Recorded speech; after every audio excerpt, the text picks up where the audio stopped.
Hello बच्चा लोग, कैसे हो आप लोग भाई। तो यार यहाँ तो ठंड बहुत ज्यादा पड़ने लगी है और जिस तरह से यहाँ पे ठंड एकदम टाइम से आ गई है, इसी तरह से बोर्ड एग्जाम से पहले तुम्हारा सिलेबस टाइम पर रिवाइज हो जाए, इसके लिए हम लोगों ने एक सीरीज स्टार्ट करी है। इस सीरीज में हर chapter math, physics, chemistry, biology का वन शॉट में तुम्हारे लिए कवर करा जाएगा और एकदम जीरो से हीरो। इसका मतलब है अगर चैप्टर तुम्हारा बिल्कुल कच्चा भी है तो भी तुम अपने एग्जाम के लिए इसे एकदम पका हुआ पढ़ोगे। एग्जाम में जिस तरह के कॉन्सेप्चुअल क्वेश्चन पूछे जाते हैं उससे रिलेटेड हर नॉलेज तुम्हें अपने इस वीडियो में मिल जाएगी। अपने एग्जाम के लिए तुम ट्रस्ट करो, फुली प्रिपेयर्ड हो जाओगे। तो बिना और कोई टाइम वेस्ट करे सीधे अपना आज का डिस्कशन हम स्टार्ट करते हैं। आज के दिन हम लोग पढ़ेंगे पीरियोडिक टेबल को वन शॉट में। अगर ये लगभग 1 घंटा आपने मेरे को दे दिया तो ये पूरा चैप्टर तुम्हें जीरो से हीरो कवर हो जाएगा। जिस तरह के कॉन्सेप्ट, जिस तरह के सवाल इस एग्जाम में पूछे जाते हैं, खासतौर पे वो टेबल टाइप वाला क्वेश्चन जो इसमें पूछा जाता है, वो हर एक चीज हम लोग इस एक लेक्चर के अंदर कवर कर लेंगे। तो फटाफट डिस्कशन करते हैं। मेरा नाम है प्रभात और कंटिन्यू करते हैं हम लोग पीरियोडिक टेबल को आज के लेक्चर में। सबसे पहले पीरियोडिक टेबल का छोटा सा इंट्रोडक्शन हम लेते हैं कि यार ये पीरियोडिक टेबल है किस चिड़िया का नाम। दरअसल में हमें अभी तक 118 एलिमेंट केमिस्ट्री के अंदर पता है। इनमें से 92 नेचुरली हमें मिलते हैं और बाकी सारे मैन मेड हैं, यानी हमने लैब में आर्टिफिशियली बनाए हैं। अभी तक नेचर में हमें ये मिले नहीं हैं।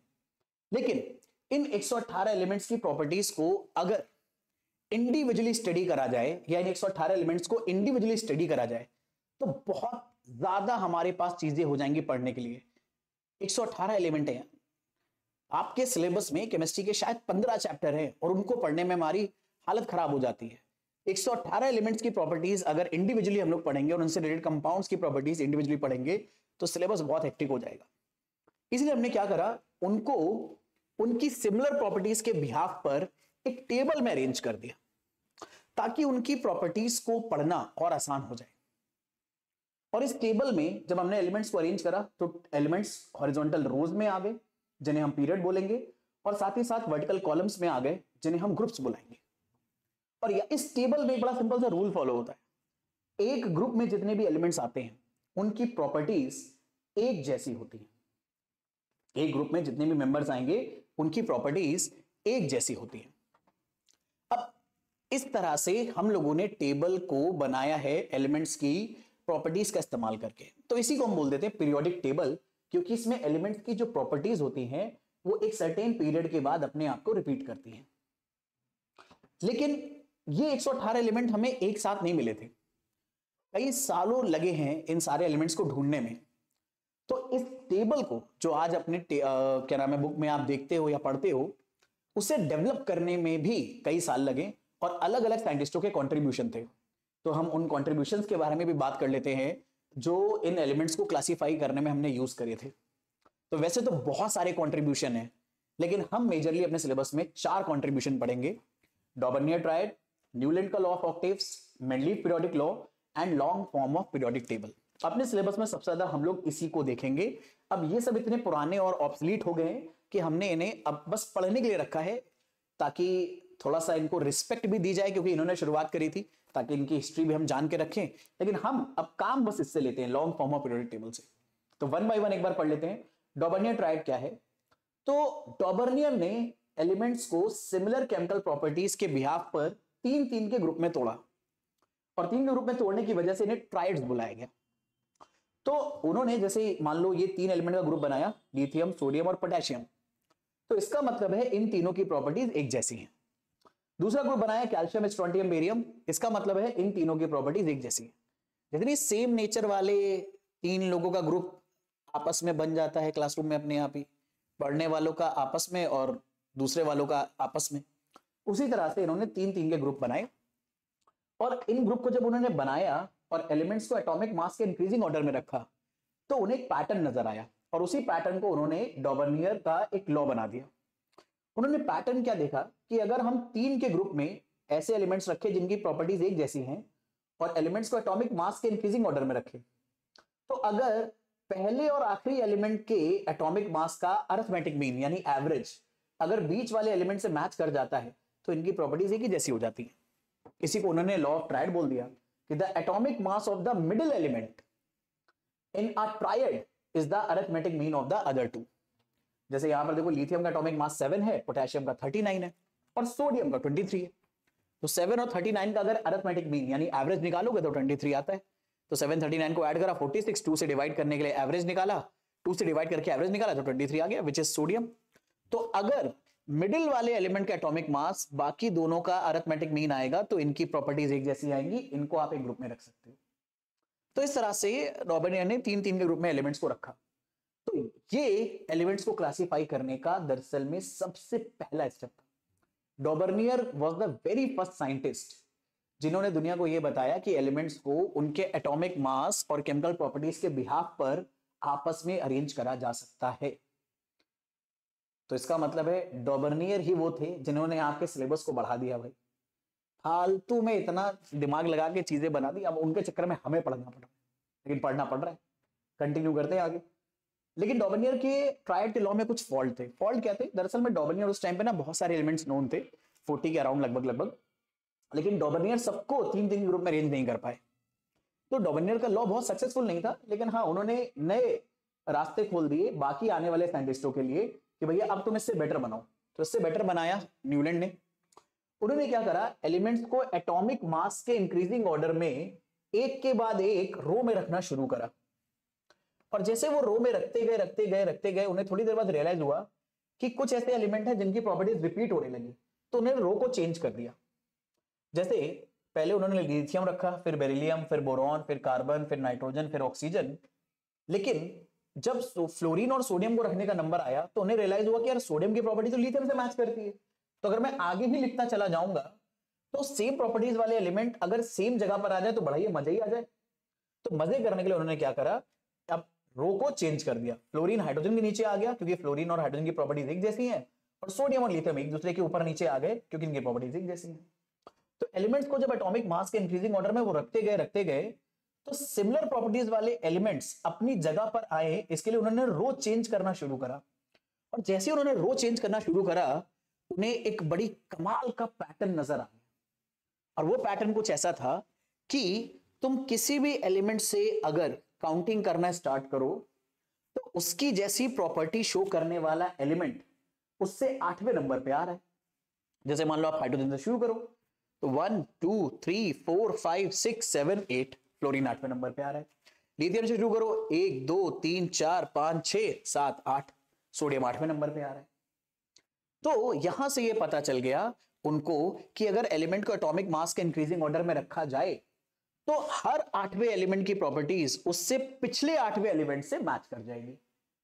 इसी को उन्होंने लॉ ऑफ ऑक्टेव्स बोल दिया। ऑक्टेव इसलिए बोला क्योंकि ये वर्ड आया म्यूजिक से। म्यूजिक में जैसे इंडियन क्लासिकल म्यूजिक में भी 8वां नोट जो होता है वो रिपीट होता है, सा रे गा मा पा धा नी, इसके बाद फिर से सा आता है जो कि रिपीट हुआ है। ठीक है, तो वो 8वां नोट क्योंकि रिपीट हो रहा है, तो उसी तरह से जो हमारा 8वां एलिमेंट है उसकी प्रॉपर्टीज उससे पिछले 8वें एलिमेंट से मैच हो रही है। तो इसीलिए उन्होंने अपने लॉ को लॉ ऑफ ऑक्टेव्स बोल दिया क्योंकि ये वर्ड म्यूजिक का था। अच्छा, इससे मुझे एक किस्सा याद आया यार अपने दोस्त का। एक बार हम लोग एक कॉम्पिटिटिव एग्जाम देने गए थे, तो वहां पर एक लॉजिक ऐसे ही वो नहीं, वो जनरल नॉलेज क्वेश्चन आते हैं, उसमें पूछा गया था कि यार क्या नाम है, सुर कितने होते हैं अपने इंडियन म्यूजिक के अंदर। तो यार मैंने काउंट करा ऐसे ही, सा रे गा मा पा धा नी, 7 होते। मेरा दोस्त मेरे से आगे बैठा हुआ था, उसने पूछा, मतलब मैंने उससे कंफर्म करने पूछा 7 सुने ना, कहते नहीं 8 होते हैं। उसने कैसे 8 गिने, सा रे गा मा पा धा नी, फिर सा भी काउंट कर रहा है वो, कह रहे देखो 8 हो रहे हैं। तो मैंने कहा नहीं भाई मेरे वाले साथी है, मैं तो 7 में मार के आया, वो भाई साहब 8 में मार के आया।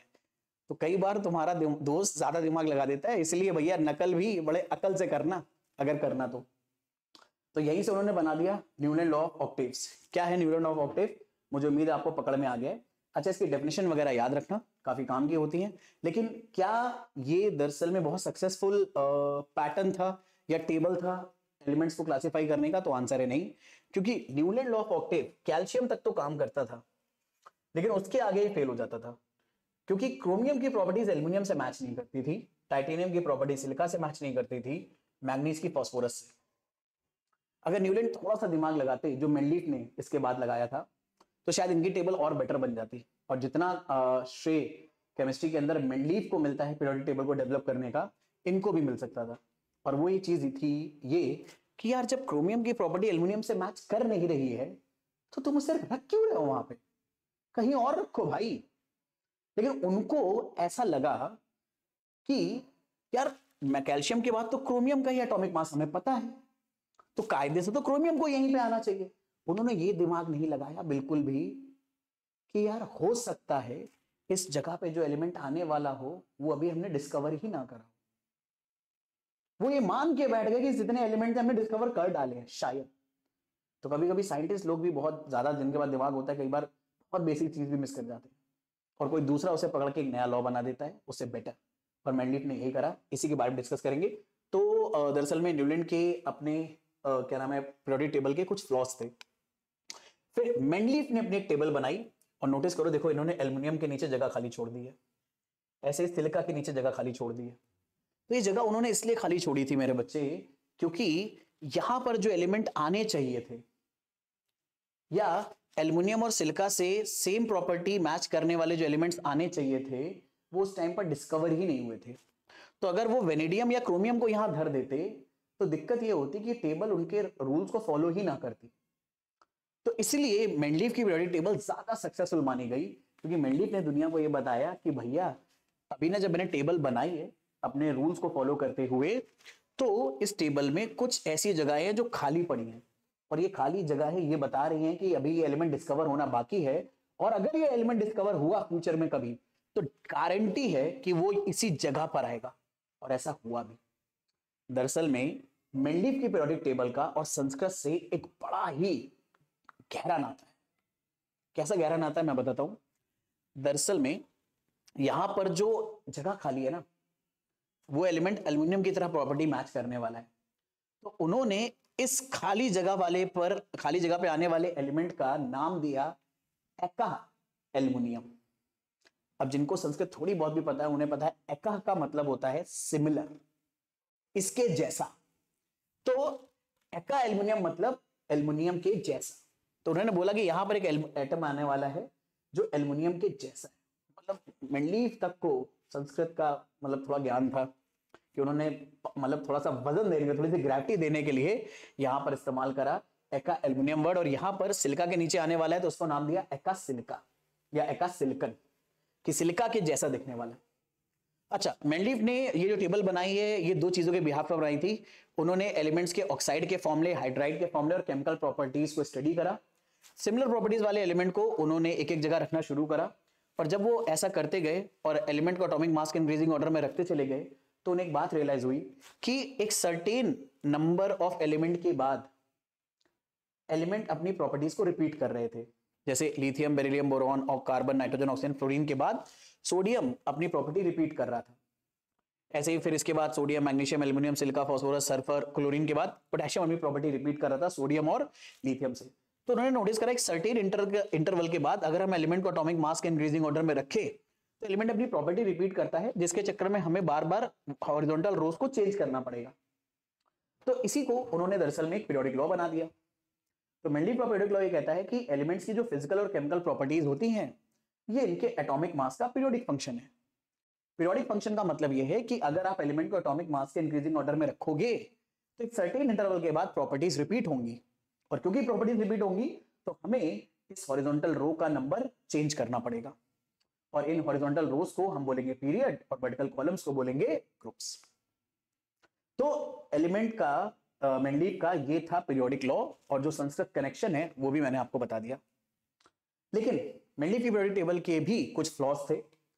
इन फ्लॉज में सबसे पहला फ्लॉ था हाइड्रोजन की पोजीशन। मेंडलीफ ने देखो हाइड्रोजन को कहां रखा है, लिथियम, सोडियम, पोटेशियम के साथ, जबकि न्यूलैंड ने कहां रखा था, फ्लोरीन, क्लोरीन के साथ या ब्रोमीन के साथ। तो हाइड्रोजन की प्लेस थोड़ी कंट्रोवर्शियल थी कि भाई कहां रखा जाए उसको। सिमिलरली जो रेयर अर्थ एलिमेंट्स हैं, क्या होते हैं रेयर अर्थ एलिमेंट्स, ये लेंथेनाइड्स और एक्टिनाइड्स, ये इनकी पोजीशन दरअसल में इस टेबल में कहीं नहीं आ पा रही थी, बड़ी गड़बड़ हो रही थी इनकी पोजीशन रखने में। तो इनकी पोजीशन ना सही से अरेंज कर पाना भी मेंडलीफ के पीरियोडिक टेबल का एक फ्लॉ था। आइसोटोप्स की पोजीशन में भी फ्लॉ था। नोबल गैसेस, मेंडलीफ के टाइम पर noble gases, inert gases, helium, neon, argon, krypton, xenon, radon, ये सब पता ही नहीं थी। तो जब मिली तो उनकी जगह ही नहीं थी कहीं रखने की कि कहां रखा जाए, तो नोबल गैसेस की पोजीशन भी अपने आप में एक फ्लॉ थी। ऐसे ही कुछ पेयर्स ऑफ एलिमेंट में एनोमलिटी थी। एनोमलिटी का मतलब दरअसल में जब इन्होंने एलिमेंट्स को रखना शुरू करा था तो एटॉमिक मास के इंक्रीजिंग ऑर्डर में करा था, मतलब हर आगे आने वाले एलिमेंट का एटॉमिक मास पहले वाले से ज्यादा है। लिथियम का जैसे 6.93 है तो बेरिलियम का 9 है, तो बोरॉन का 10 है। यानी जैसे जैसे आप राइट में जाओगे एटॉमिक मास बढ़ेगा। पर अगर आप टेलुरियम और आयोडीन को देखोगे तो आपको गड़बड़ दिखाई देगी। अगर मैं थोड़ा सा जूम करके दिखाऊं तो टेलुरियम का एटॉमिक मास ज्यादा है जबकि ये पहले आ रहा है, और आयोडीन का कम है जबकि ये बाद में आ रहा है। तो वो खुद ही अपने लॉ को फॉलो नहीं कर रहे कुछ जगह पे। अच्छा, उन्होंने आयोडीन को यहां रखा क्यों? क्योंकि आयोडीन की प्रॉपर्टी ब्रोमीन, क्लोरीन और फ्लोरीन से मैच करती है। तो सेम प्रॉपर्टी वाले एलिमेंट तो एक ही वर्टिकल कॉलम में आने चाहिए जिन्हें आप ग्रुप बोलोगे। तो उन्होंने अपने ही रूल को वॉलेट करते हुए आयोडीन को बाद में रखा और टेलुरियम को पहले रखा। तो यार जब तुम अपना ही रूल वॉलेट कर रहे हो उसका मतलब है आपके टेबल में कुछ तो फ्लॉ है, कुछ तो लिमिटेशन है। तो ये लिमिटेशन थी। और एक सबसे important flaw, cause of periodicity. उन्होंने एलिमेंट्स की बिहेवियर को रिपीट होने का उन्होंने एलिमेंट्स की प्रॉपर्टी के रिपीट होने की रिस्पॉन्सिबिलिटी दी थी एटॉमिक मास को, कि एलिमेंट्स की प्रॉपर्टी इसलिए पीरियोडिकली रिपीट होती है क्योंकि उनके एटॉमिक मासेस उनसे ऐसे करवाते हैं। लेकिन हेनरी मोजले नाम के साइंटिस्ट ने यह बात बताई थी उनके बाद कि दरअसल में ऐसा एटॉमिक नंबर की वजह से होता है। तो एटॉमिक मास एक्चुअल में पीरियोडिसिटी का रीजन नहीं है, एटॉमिक नंबर है। और इसी एटॉमिक नंबर के पीरियोडिक फंक्शन के बेसिस पर हमने बनाई है long form of periodic table. Long form of periodic table को डेवलप करने का जो कंट्रीब्यूशन है वो सबसे ज्यादा जाता है नील बोर को। ये वो साइंटिस्ट थे जिन्होंने इस टेबल को बहुत ही खूबसूरत शक्ल प्रोवाइड करी जिसे हम आज तक फॉलो करते हैं। लेकिन अकेले इनका रोल नहीं था, और भी बहुत साइंटिस्टों का ये कंट्रीब्यूशन था। और ये टेबल में एलिमेंट्स का जो फिजिकल और केमिकल प्रॉपर्टीज है वो पीरियोडिक फंक्शन है दरअसल में एटॉमिक नंबर का। और ये जो लॉ मैं आपको बता रहा हूं इसे मेरे बच्चे हम लोग बोलते हैं मॉडर्न पीरियोडिक लॉ। तो याद रखना ये जो पीरियोडिक टेबल है ये दरअसल में बेस्ड है एटॉमिक नंबर पे, और एटॉमिक नंबर के साथ साथ इसमें थोड़ा सा फ्लेवर पड़ा हुआ है इलेक्ट्रॉनिक कॉन्फ़िगरेशन का। तो इस टेबल का जो इलेक्ट्रॉनिक कॉन्फ़िगरेशन, थोड़ी हैंडराइटिंग सही कर दूं वरना आप ही कहोगे खुद की हैंडराइटिंग खराब है और हमसे कहते हैं कि सुधारो सुधारो, ठीक है।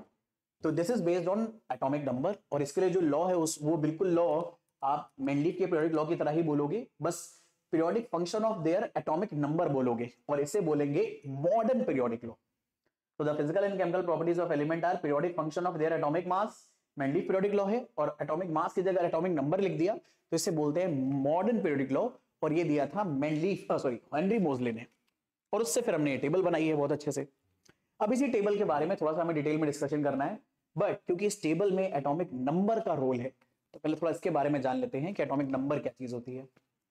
तो दरअसल में एटॉमिक नंबर जिसे हम Z से रिप्रेजेंट करते हैं वो किसी भी एलिमेंट में प्रेजेंट प्रोटॉन्स के नंबर को रिप्रेजेंट करता है।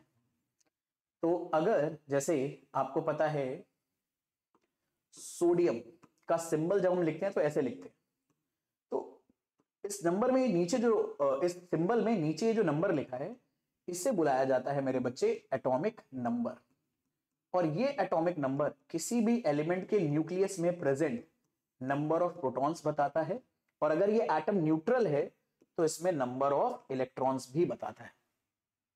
और नॉर्मली जब किसी भी एलिमेंट का सिंबल लिखा जाता है तो एटॉमिक नंबर को Z से रिप्रेजेंट करा जाता है। फिर ऐसे हमारे पास होता है मास नंबर जिसे हम A से रिप्रेजेंट करते हैं, और ये जो नंबर ऊपर लिखा है ये दरअसल में मास नंबर होता है। और ये मास नंबर एलिमेंट में प्रेजेंट नंबर ऑफ प्रोटॉन्स और नंबर ऑफ न्यूट्रॉन्स के बराबर होता है। अब बच्चों को कई बार प्रोटॉन के साथ इलेक्ट्रॉन ही याद आता है तो कई महारथी यहां पर इलेक्ट्रॉन लिख देते हैं, बट यहां इलेक्ट्रॉन नहीं है, यहां पे न्यूट्रॉन है। और अगर हमें सोडियम का एटॉमिक नंबर सोडियम का मास नंबर 23 पता है और नंबर ऑफ प्रोटॉन 11 पता है तो सोडियम में कितने न्यूट्रॉन है इसके न्यूक्लियस में ये निकाले जा सकते हैं कि नंबर ऑफ न्यूट्रॉन आ जाएंगे 23 माइनस 11, 11 अंदर भेजोगे तो माइनस हो जाएगा, तो आंसर आ गया। और ये प्रोटॉन और न्यूट्रॉन दोनों ही प्रेजेंट होते हैं न्यूक्लियस के अंदर, और इसके बाहर अलग अलग ऑर्बिट्स जिन्हें आप शेल बुलाते हो, इनमें इलेक्ट्रॉन्स होते हैं। तो आपको पता है सोडियम में पहली शेल में 2 इलेक्ट्रॉन होते हैं, अगली शेल में 8 इलेक्ट्रॉन आएंगे, और अगर कुछ बच गए 1 2 3 4 5 6 7 8, और अगर जो बच गए वो आखिर में आ जाएंगे। तो सोडियम में टोटल 11 इलेक्ट्रॉन थे, तो 2 इसमें गए पहली शेल में, तो ये शेल, इसे आप के शेल या फिर शेल नंबर 1 बोलते हो, ये एल होती है, ये एम होती है, या इसका नंबर 1 है, इसका नंबर 2 है, इसका नंबर 3 है।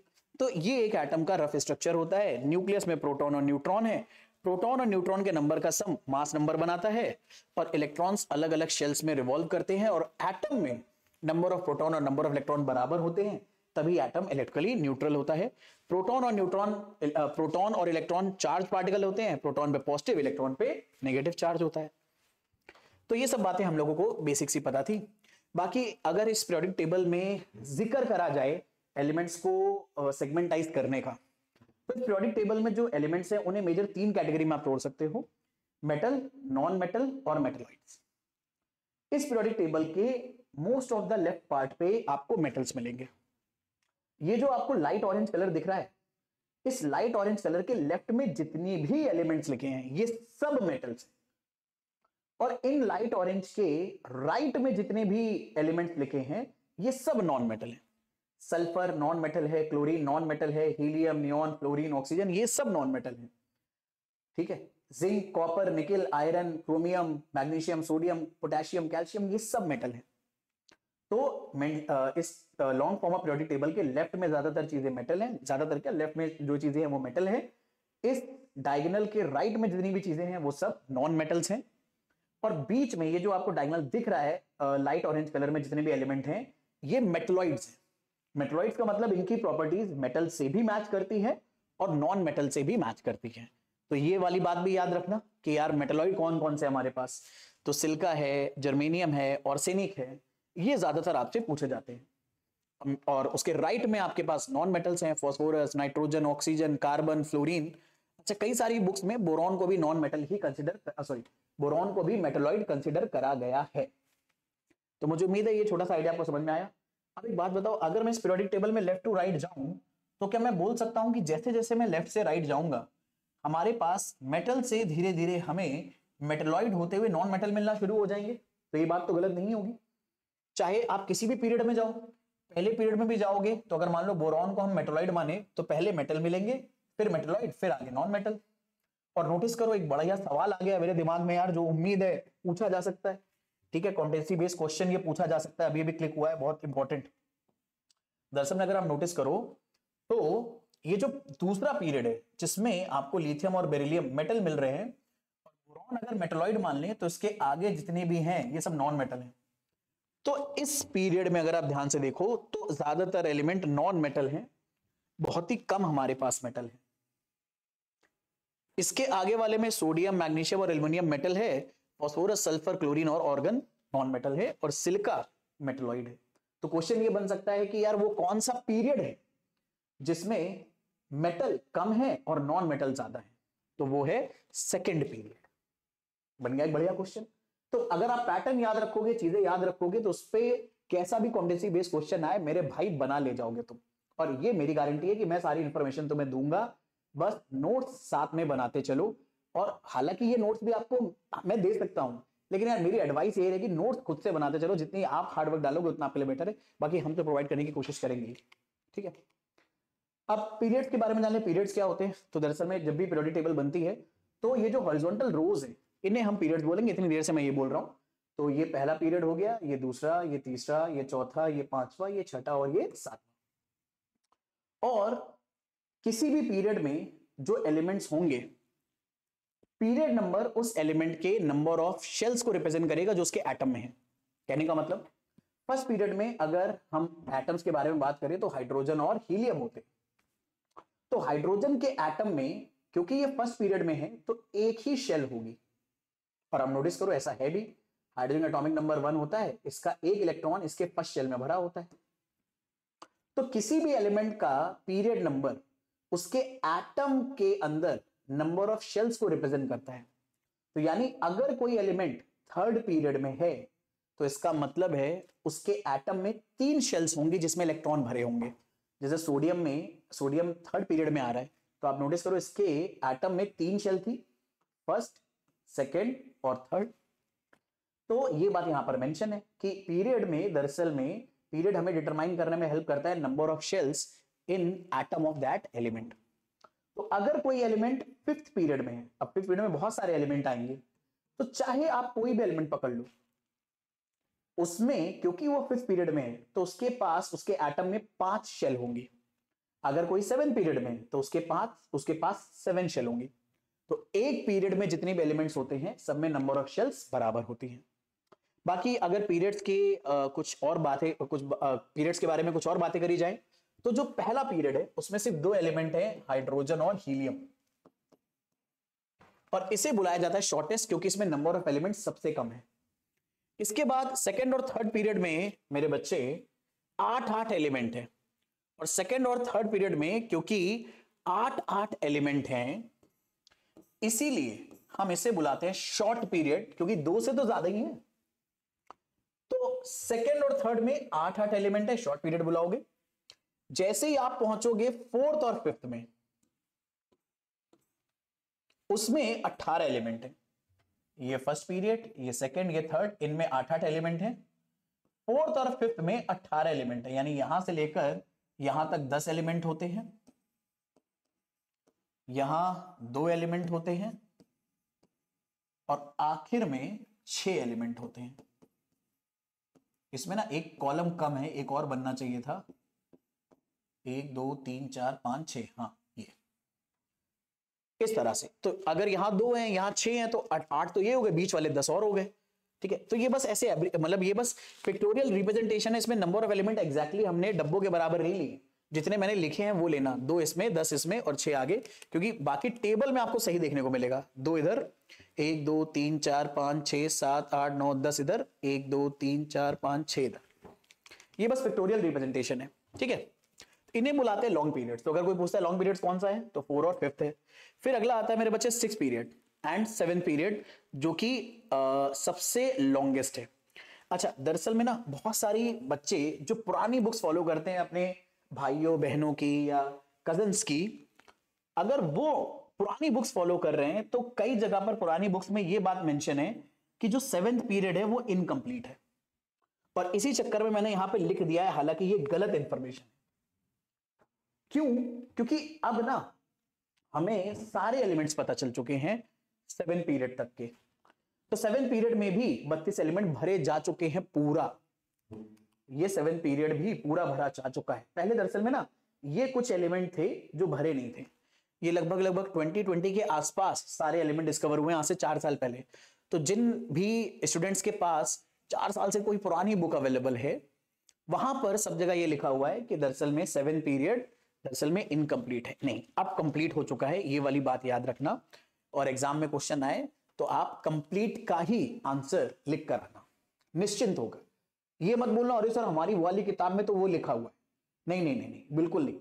दरअसल में अगर आप लोगों को पता हो, इस साल नीट में ना बहुत सारा क्या नाम है, रायता फैला है पेपर खोने में। तो जब सुप्रीम कोर्ट में वो सारे केस गए, तो मैंने जो सुप्रीम कोर्ट में उसकी हियरिंग हो रही थी, वो मैंने 3-3 घंटा 4-4 घंटा जो हियरिंग हुई है वो सुनी है बैठ के। तो उनमें जिन क्वेश्चंस में एक एक जगह डाउट था, तो जिन बच्चों ने अपने क्या नाम है डाउट्स वहां पर रेज करे थे, उन्होंने यही डाउट रेज करा था कि एक बहुत पुरानी किताब के अंदर वो पॉइंट लिखा हुआ था गलत वाला। ठीक है, और वो ऑप्शन में भी आया हुआ था, तो वो गलत वाला ही टिक करके चले आए। तो भाई उन्होंने मतलब वहां पर उस फिर क्वेश्चन को ना वो एक्सेप्ट करा गया कि भैया आपने गलत मार्क करा, उस पुरानी बुक में गलत टाइप हो गया था, तो तुम दुनिया के सामने ये नहीं बोल सकते आपने उस गलत बुक से पढ़ा है। अरे ये तुम्हारा काम था कि ढूंढ के उसे सही से पढ़ो, आप वो नहीं बोल सकते उस किताब में गलत लिखा था। ठीक है, ऐसे ही यहां पर भी अगर उस पुरानी बुक से आप पढ़ रहे हो और मान लो क्या नाम है बोर्ड एग्जाम में क्वेश्चन आ गया, तो तुम लिख दोगे इनकम्प्लीट पीरियड। अरे नहीं भाई, पूरा लिखो कि कंप्लीट हो चुके हैं, पूरा भर चुका है।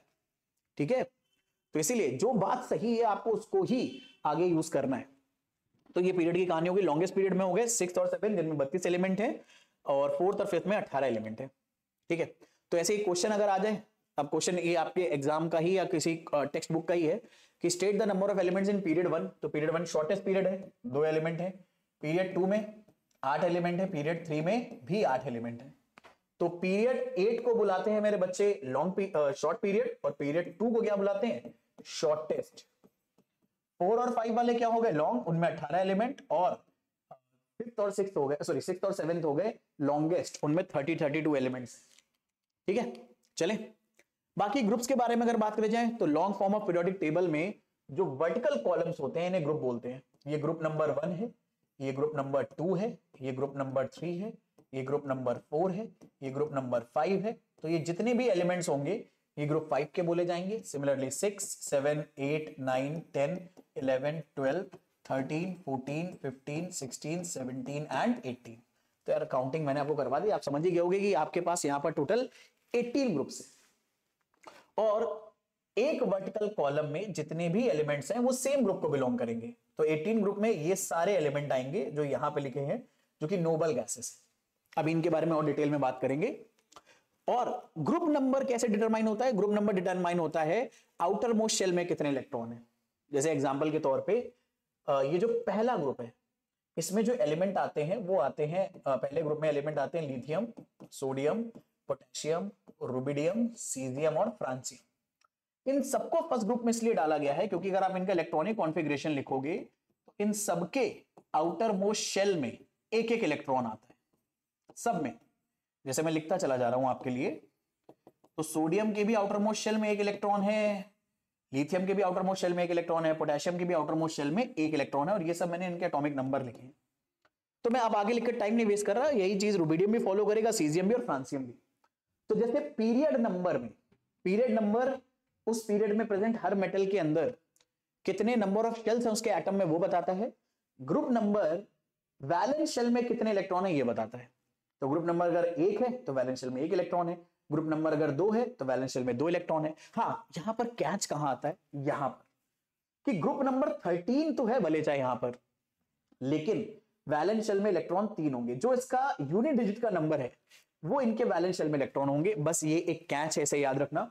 तो 13 ग्रुप में वैलेंस शेल में 3 इलेक्ट्रॉन है, 14 ग्रुप में 4, 15 ग्रुप में 5, 16 ग्रुप में 7, 17 ग्रुप में 7, 16 ग्रुप में 6, 17 ग्रुप में 7 और 18 ग्रुप में 8। ये बस एक कैच है, इसे याद रखना, वरना फिर पता लगे आप कुछ गड़बड़ कराओ। हालांकि group number of valence electron से ही डिसाइड होता है, लेकिन अभी आपने उतना डिटेल इलेक्ट्रॉनिक कॉन्फ़िगरेशन नहीं पढ़ा है तो इन एक्सेप्शंस को एक्सप्लेन नहीं कर पाओगे, लेकिन याद रख लेना यही होता है। ठीक है, बाकी अगर ग्रुप्स के बारे में बात करी जाए तो क्या नाम है, जो फर्स्ट और सेकंड ग्रुप है इन्हें, ये दरअसल में बहुत ज्यादा रिएक्टिव मेटल होते हैं। ठीक है, और थर्ड से लेकर 12 तक जितने भी ग्रुप्स हैं, ये थर्ड से लेकर 12 तक, इन्हें बुलाया जाता है मेरे बच्चे ट्रांजिशन एलिमेंट। ट्रांजिशन एलिमेंट इसलिए बुलाया जाता है क्योंकि ये अलग अलग चार्ज अपने ऊपर रख सकते हैं। जैसे आपने सुना होगा कॉपर क्यूप्रस और क्यूप्रिक फॉर्म में होता है, Cu2+ और Cu+। ठीक है, Cu2+ हो गया क्यूप्रस और Cu2+ हो गया क्यूप्रिक और Cu+ हो गया क्यूप्रस। ऐसे आयरन Fe+2+3 में हो सकता है, क्योंकि इनके ऊपर अलग अलग चार्ज हो सकता है, ये अलग अलग चार्ज के बीच में ट्रांजिशन कर सकते हैं, इसलिए इनको ट्रांजिशन एलिमेंट बुलाया जाता है। ठीक है, फिर उसके बाद ग्रुप 18 जो होता है वो नोबल गैस या इनर्ट गैस होता है, और नॉन मेटल्स इस पीरियोडिक टेबल में ज्यादातर राइट में प्लेस है। अब ना ये जो ग्रुप्स हैं इनके भी स्पेशल नाम है, ये आपको याद रखने होंगे, बहुत काम के होते हैं। ग्रुप 1 को बुलाते हैं हम एल्कली मेटल्स, क्योंकि ये है तो मेटल्स, क्योंकि पीरियोडिक टेबल के लेफ्ट में है। एल्कली इन्हें इसलिए बुलाया जाता है क्योंकि ये वाटर में डालने पर ना बेस बना लेते हैं। जैसे तुमने सोडियम को वाटर में डाला तो ये NaOH बेस बना लेते हैं। ठीक है, और NaOH बेस क्योंकि वाटर में सॉल्युबल है तो वाटर में सॉल्युबल बेसेस को एल्कली बुलाया जाता है, तो इसलिए इनका नाम है एल्कली मेटल्स। ऐसे ही ग्रुप 2 में जो एलिमेंट है beryllium, magnesium, calcium, strontium, barium, radium, इन्हें बुलाया जाता है एल्कली अर्थ मेटल्स, क्योंकि ये अर्थ क्रस्ट में अबंडेंस में अवेलेबल है। कैल्शियम तो आपको पता है अर्थ क्रस्ट में बहुत सारा अवेलेबल है, लाइमस्टोन के फॉर्म में और भी बहुत सारी चीजों के फॉर्म में। ठीक है, फिर ऐसे ही ग्रुप 13 को हम इकोसा जेन बुलाते हैं। अब ये नाम आपके बुक्स में मोस्टली नहीं दिया हुआ है, आपको जो पॉपुलर नाम दिया है ग्रुप 13 का वो दिया है दरअसल में बोरॉन फैमिली, क्योंकि ये बोरॉन से स्टार्ट होता है। तो ग्रुप 13 का नाम याद रखना बोरॉन फैमिली है। ग्रुप 14 को हम लोग बुलाते हैं क्रिस्टलोजेंस, लेकिन ज्यादा पॉपुलर नाम है इसका कार्बन फैमिली, क्योंकि ये कार्बन से स्टार्ट होता है और इसके आगे जितने भी एलिमेंट्स आएंगे वो कार्बन से प्रॉपर्टीज मैच करेंगे, क्योंकि एक ग्रुप के मेंबर्स की प्रॉपर्टीज लगभग लगभग एक जैसी होती है। ऐसे ही ग्रुप 5 को बुलाते हैं निक्टोजेंस, ग्रुप 16 के मेंबर को बुलाते हैं ये ग्रुप 16 के मेंबर को बुलाते हैं चैल्कोजेंस, या कुछ लोग कैल्कोजेंस भी बुलाते हैं। ग्रुप 17 को हेलोजेंस और ग्रुप 18 को नोबल गैस। अब आपको ये डाउट आ सकता है सर यहाँ तो ग्रुप 3 4 5 6 7 0 लिखा हुआ है, आप इसको 13 14 15 16 17 18 बोल रहे थे। दरअसल में मेंडलीफ ने जब इन ग्रुप्स में प्रेजेंट एलिमेंट्स को नंबर दिया था तो वो यही दिया था, देखो बोरॉन एल्युमिनियम और बाकी जो मेंबर हैं वो ग्रुप 3 में है, कार्बन सिलिका और बाकी जो मेंबर आएंगे ग्रुप 4 में है, नाइट्रोजन फास्फोरस आर्सेनिक ग्रुप 5 है, ऑक्सीजन सल्फर ग्रुप 6 है, fluorine chlorine bromine iodine group 7 है। तो यहां पर कुछ सिंबल हम पुराने वाले भी इस्तेमाल करते हैं, ऐसा नहीं है कि आप इनको 3 4 5 6 7 और 0 नहीं बोल सकते। अगर आप बोल रहे हो तो आप ये मेंशन कर देना ये दरअसल में कौन से हैं, ये है मेंडलीफ के अकॉर्डिंग। अगर आप लेटेस्ट रूल के अकॉर्डिंग, जो लेटेस्ट आईयूपीएसी के रूल हैं, international union for pure and applied chemistry के अकॉर्डिंग, इन्हें बुलाते हैं 13 14 15 16 17 एंड 18। इनके नाम याद रखना, ग्रुप 17 को हेलोजन बुलाया जाता है, हेलोजन इसलिए बुलाया जाता है क्योंकि ये सॉल्ट बनाते हैं, तो सॉल्ट फॉर्मिंग चीजों का नाम होता है हेलोजन। जो कैल्कोजेंस होते हैं ये ओर फॉर्मिंग होते हैं। अब सेलिना पब्लिकेशन में इन दोनों का नाम मेंशन है तो उसके ऊपर कई बार क्वेश्चन भी बनता है। कैल्कोजन इसलिए क्योंकि ये ओर फॉर्मिंग है, याद रख लेना, ओर बनाते हैं, मेटलर्जी में आपने सुना होगा। और ऐसे ही ये हेलोजन इसलिए बुलाते हैं क्योंकि ये सॉल्ट फॉर्मिंग होते हैं। ग्रुप 18 को नोबल गैस या इनर्ट गैस बुलाते हैं, इनर्ट इसलिए क्योंकि ये रिएक्शन यूजली नहीं करते। हीलियम नियॉन आर्गन बिल्कुल रिएक्ट नहीं करता है।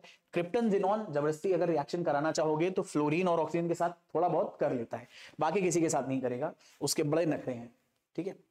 तो इनके नाम भी याद रखना ग्रुप नंबर के साथ साथ। अब आगे बात करते हैं, एक टर्म आपको पता होना चाहिए, रिप्रेजेंटेटिव एलिमेंट्स। तो जो ग्रुप 1 और 2 और 13 से लेकर 18 तक के जो मेंबर हैं इनको बुलाया जाता है रिप्रेजेंटेटिव एलिमेंट्स। तो रिप्रेजेंटेटिव एलिमेंट्स क्या है, 1 और 2 ग्रुप के मेंबर और 13 से लेकर 18 तक के जो मेंबर्स हैं इन्हें बुलाया जाता है रिप्रेजेंटेटिव एलिमेंट्स। क्यों बुलाया जाता है, क्योंकि अपने आसपास जो ज्यादातर चीजें आप देखते हो, चाहे प्योर एलिमेंट्स के फॉर्म में या कंपाउंड्स के फॉर्म में, वो इन्हीं का यूज करके बनी होती है। नोटिस करो यार, इसमें कार्बन है, ऑक्सीजन है। लाइफ के लिए बिना कार्बन ऑक्सीजन के हम चीज दुनिया सोच ही नहीं सकते अर्थ पर। ऐसे ही हमारे पास बहुत सारे काम के मेटल है, NaCl, KCl, तो हमारे आसपास दिखने वाली बहुत सारी चीजें इनसे बनी होती हैं। तो ये बहुत सारे एलिमेंट्स को रिप्रेजेंट करते हैं या कंपाउंड्स को रिप्रेजेंट करते हैं, इसीलिए इन्हें बुलाया जाता है रिप्रेजेंटेटिव एलिमेंट्स। तो याद रखना रिप्रेजेंटेटिव एलिमेंट्स कौन है, फर्स्ट 2 ग्रुप और 13 से लेकर 18 ग्रुप तक के मेंबर्स को रिप्रेजेंटेटिव एलिमेंट्स बुलाते हैं। दरअसल में बहुत सारी जगहों पर 18 ग्रुप को कंसिडर नहीं भी करते हैं, कुछ लोग कर भी लेते हैं, तो अपन करके ही लेंगे, ठीक है। बाकी यार ये जो रिप्रेजेंटेटिव एलिमेंट्स हैं इनको ना आपको पूरा टेबल के फॉर्म में याद करने की जरूरत होती है, तो इसे याद करने के निमोनिक्स मैं आपको बताते चल रहा हूं, ताकि आप ग्रुप 1, ग्रुप 2, ग्रुप 13, जैसे आप 3 भी बोल सकते हो, 14, 15, 16, 17 और 18, इन सबको अपने आप लिख पाओ। और अगर आपने इन्हें अपने आप लिख लिया टेबल के फॉर्म में, तो वो जितना 5 मार्क का टेबल वाला क्वेश्चन आता है ना, कितना भी डिफिकल्ट आ जाए, मैं तुम्हें गारंटी दे रहा हूं बड़े आराम से बना लोगे तुम। तो इसको लिखने का निमोनिक मैं आपको बता देता हूं। तो पहला कॉलम लिखने का, यानी फर्स्ट ग्रुप के सारे मेंबर लिखने का जो निमोनिक है, जिसकी ट्रिक से आप याद कर सकते हो, ये है लीना की रब से फरियाद, है लीना की रब से फरियाद। एक मिनट में हटता हूं यहां से ताकि आपको दिखे, है लीना की रब से फरियाद। तो है से हो गया हाइड्रोजन, ली से हो गया लिथियम, ना से सोडियम, तो ना से तो मतलब पूरा ये सिंबल ही बन गया। और एक काम करो, इंग्लिश में ही लिख लो इसको, है ना, तो इंग्लिश में लिख दोगे तो एलिमेंट्स के सिंबल सीधे सीधे तुम्हें दिखाई दे जाएंगे। तो है लीना की रब से फरियाद, ये इससे याद हो जाएगा तुम्हें, पहला पूरा से बस याद रखना, CS है फरियाद। तो पहला पूरा कॉलम बड़े आराम से बना लोगे। फिर ऐसे ही सेकंड कॉलम बनाना है, ये बड़ा ये वाला मेरे को बड़ा बड़ा लगता है। इसका है बेटा मांगे कार सेंट्रो बाप राजी। बेटा मांगे कार सेंट्रो बाप राजी। तो बेटा से हो गया बेरिलियम, मांगे से हो गया मैग्नीशियम, कार में आ गया कैल्शियम, सेंट्रो में आ गया स्ट्रोंटियम, बाप में आ गया बेरियम और राजी में आ गया रेडियम। तो बेटा मांगे कार सेंट्रो बाप राजी, पूरा सेकंड ग्रुप तैयार हो जाएगा। ऐसे हमारे पास 13 ग्रुप में आता है, ये भी मेरे को बड़ा बढ़िया लगता है। ठीक है, इसका है वो वाला मीम देखा ना, आए बैगन, तो बैगन, आलू, गाजर इन थैला। तो थैला से हो गया थैलियम, बैगन से हो गया बोरॉन, आलू में हो गया एल्युमिनियम, गाजर में हो गया गैलियम, इनिडियम हो गया इनसे। 14 ग्रुप में ऐसे ही आप याद रख सकते हो, का सी गए संत प्रभु। तो का से हो गया कार्बन, सी से पूरा सिलिका, गए में आ गया जर्मेनियम, संत में आ गया जो हाई इंटेंसिटी का साउंड है संत में वो एस और एन है तो एस एन, और प्रभु में पी और बी है तो पीबी। तो जो हाई इंटेंसिटी के साउंड है उनसे बन जाएगा, काशी में सी है और सी में तो पूरा सिलिका आ ही गया, जर्मेनियम, एस एन और पीबी। ऐसे जो 15 ग्रुप है इसको याद करने का निमोनिक है निकल पड़े आज सब भिखारी।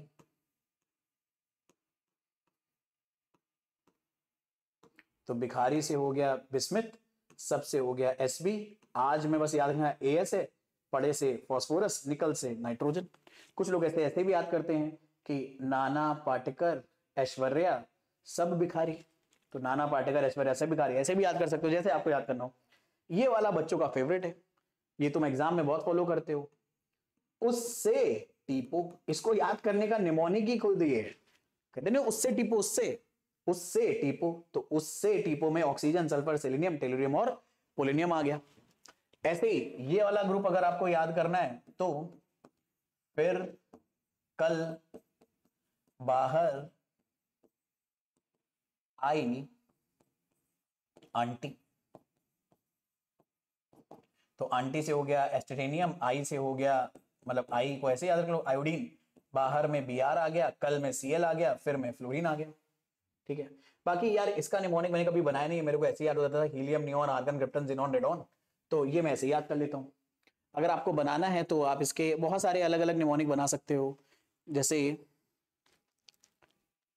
क्या बना सकते हैं, है नीलम और करीना जीरोक्स रेडी, कुछ भी बना सकते हो, है नीलम और करीना जीरोक्स रेडी, ऐसे कुछ भी बन जाएगा। ठीक है, तो वैसे मेरे को बनाने की जरूरत नहीं पड़ी, मैं तो इसे ऐसे याद कर लेता था, helium, neon, argon, krypton, xenon, radon.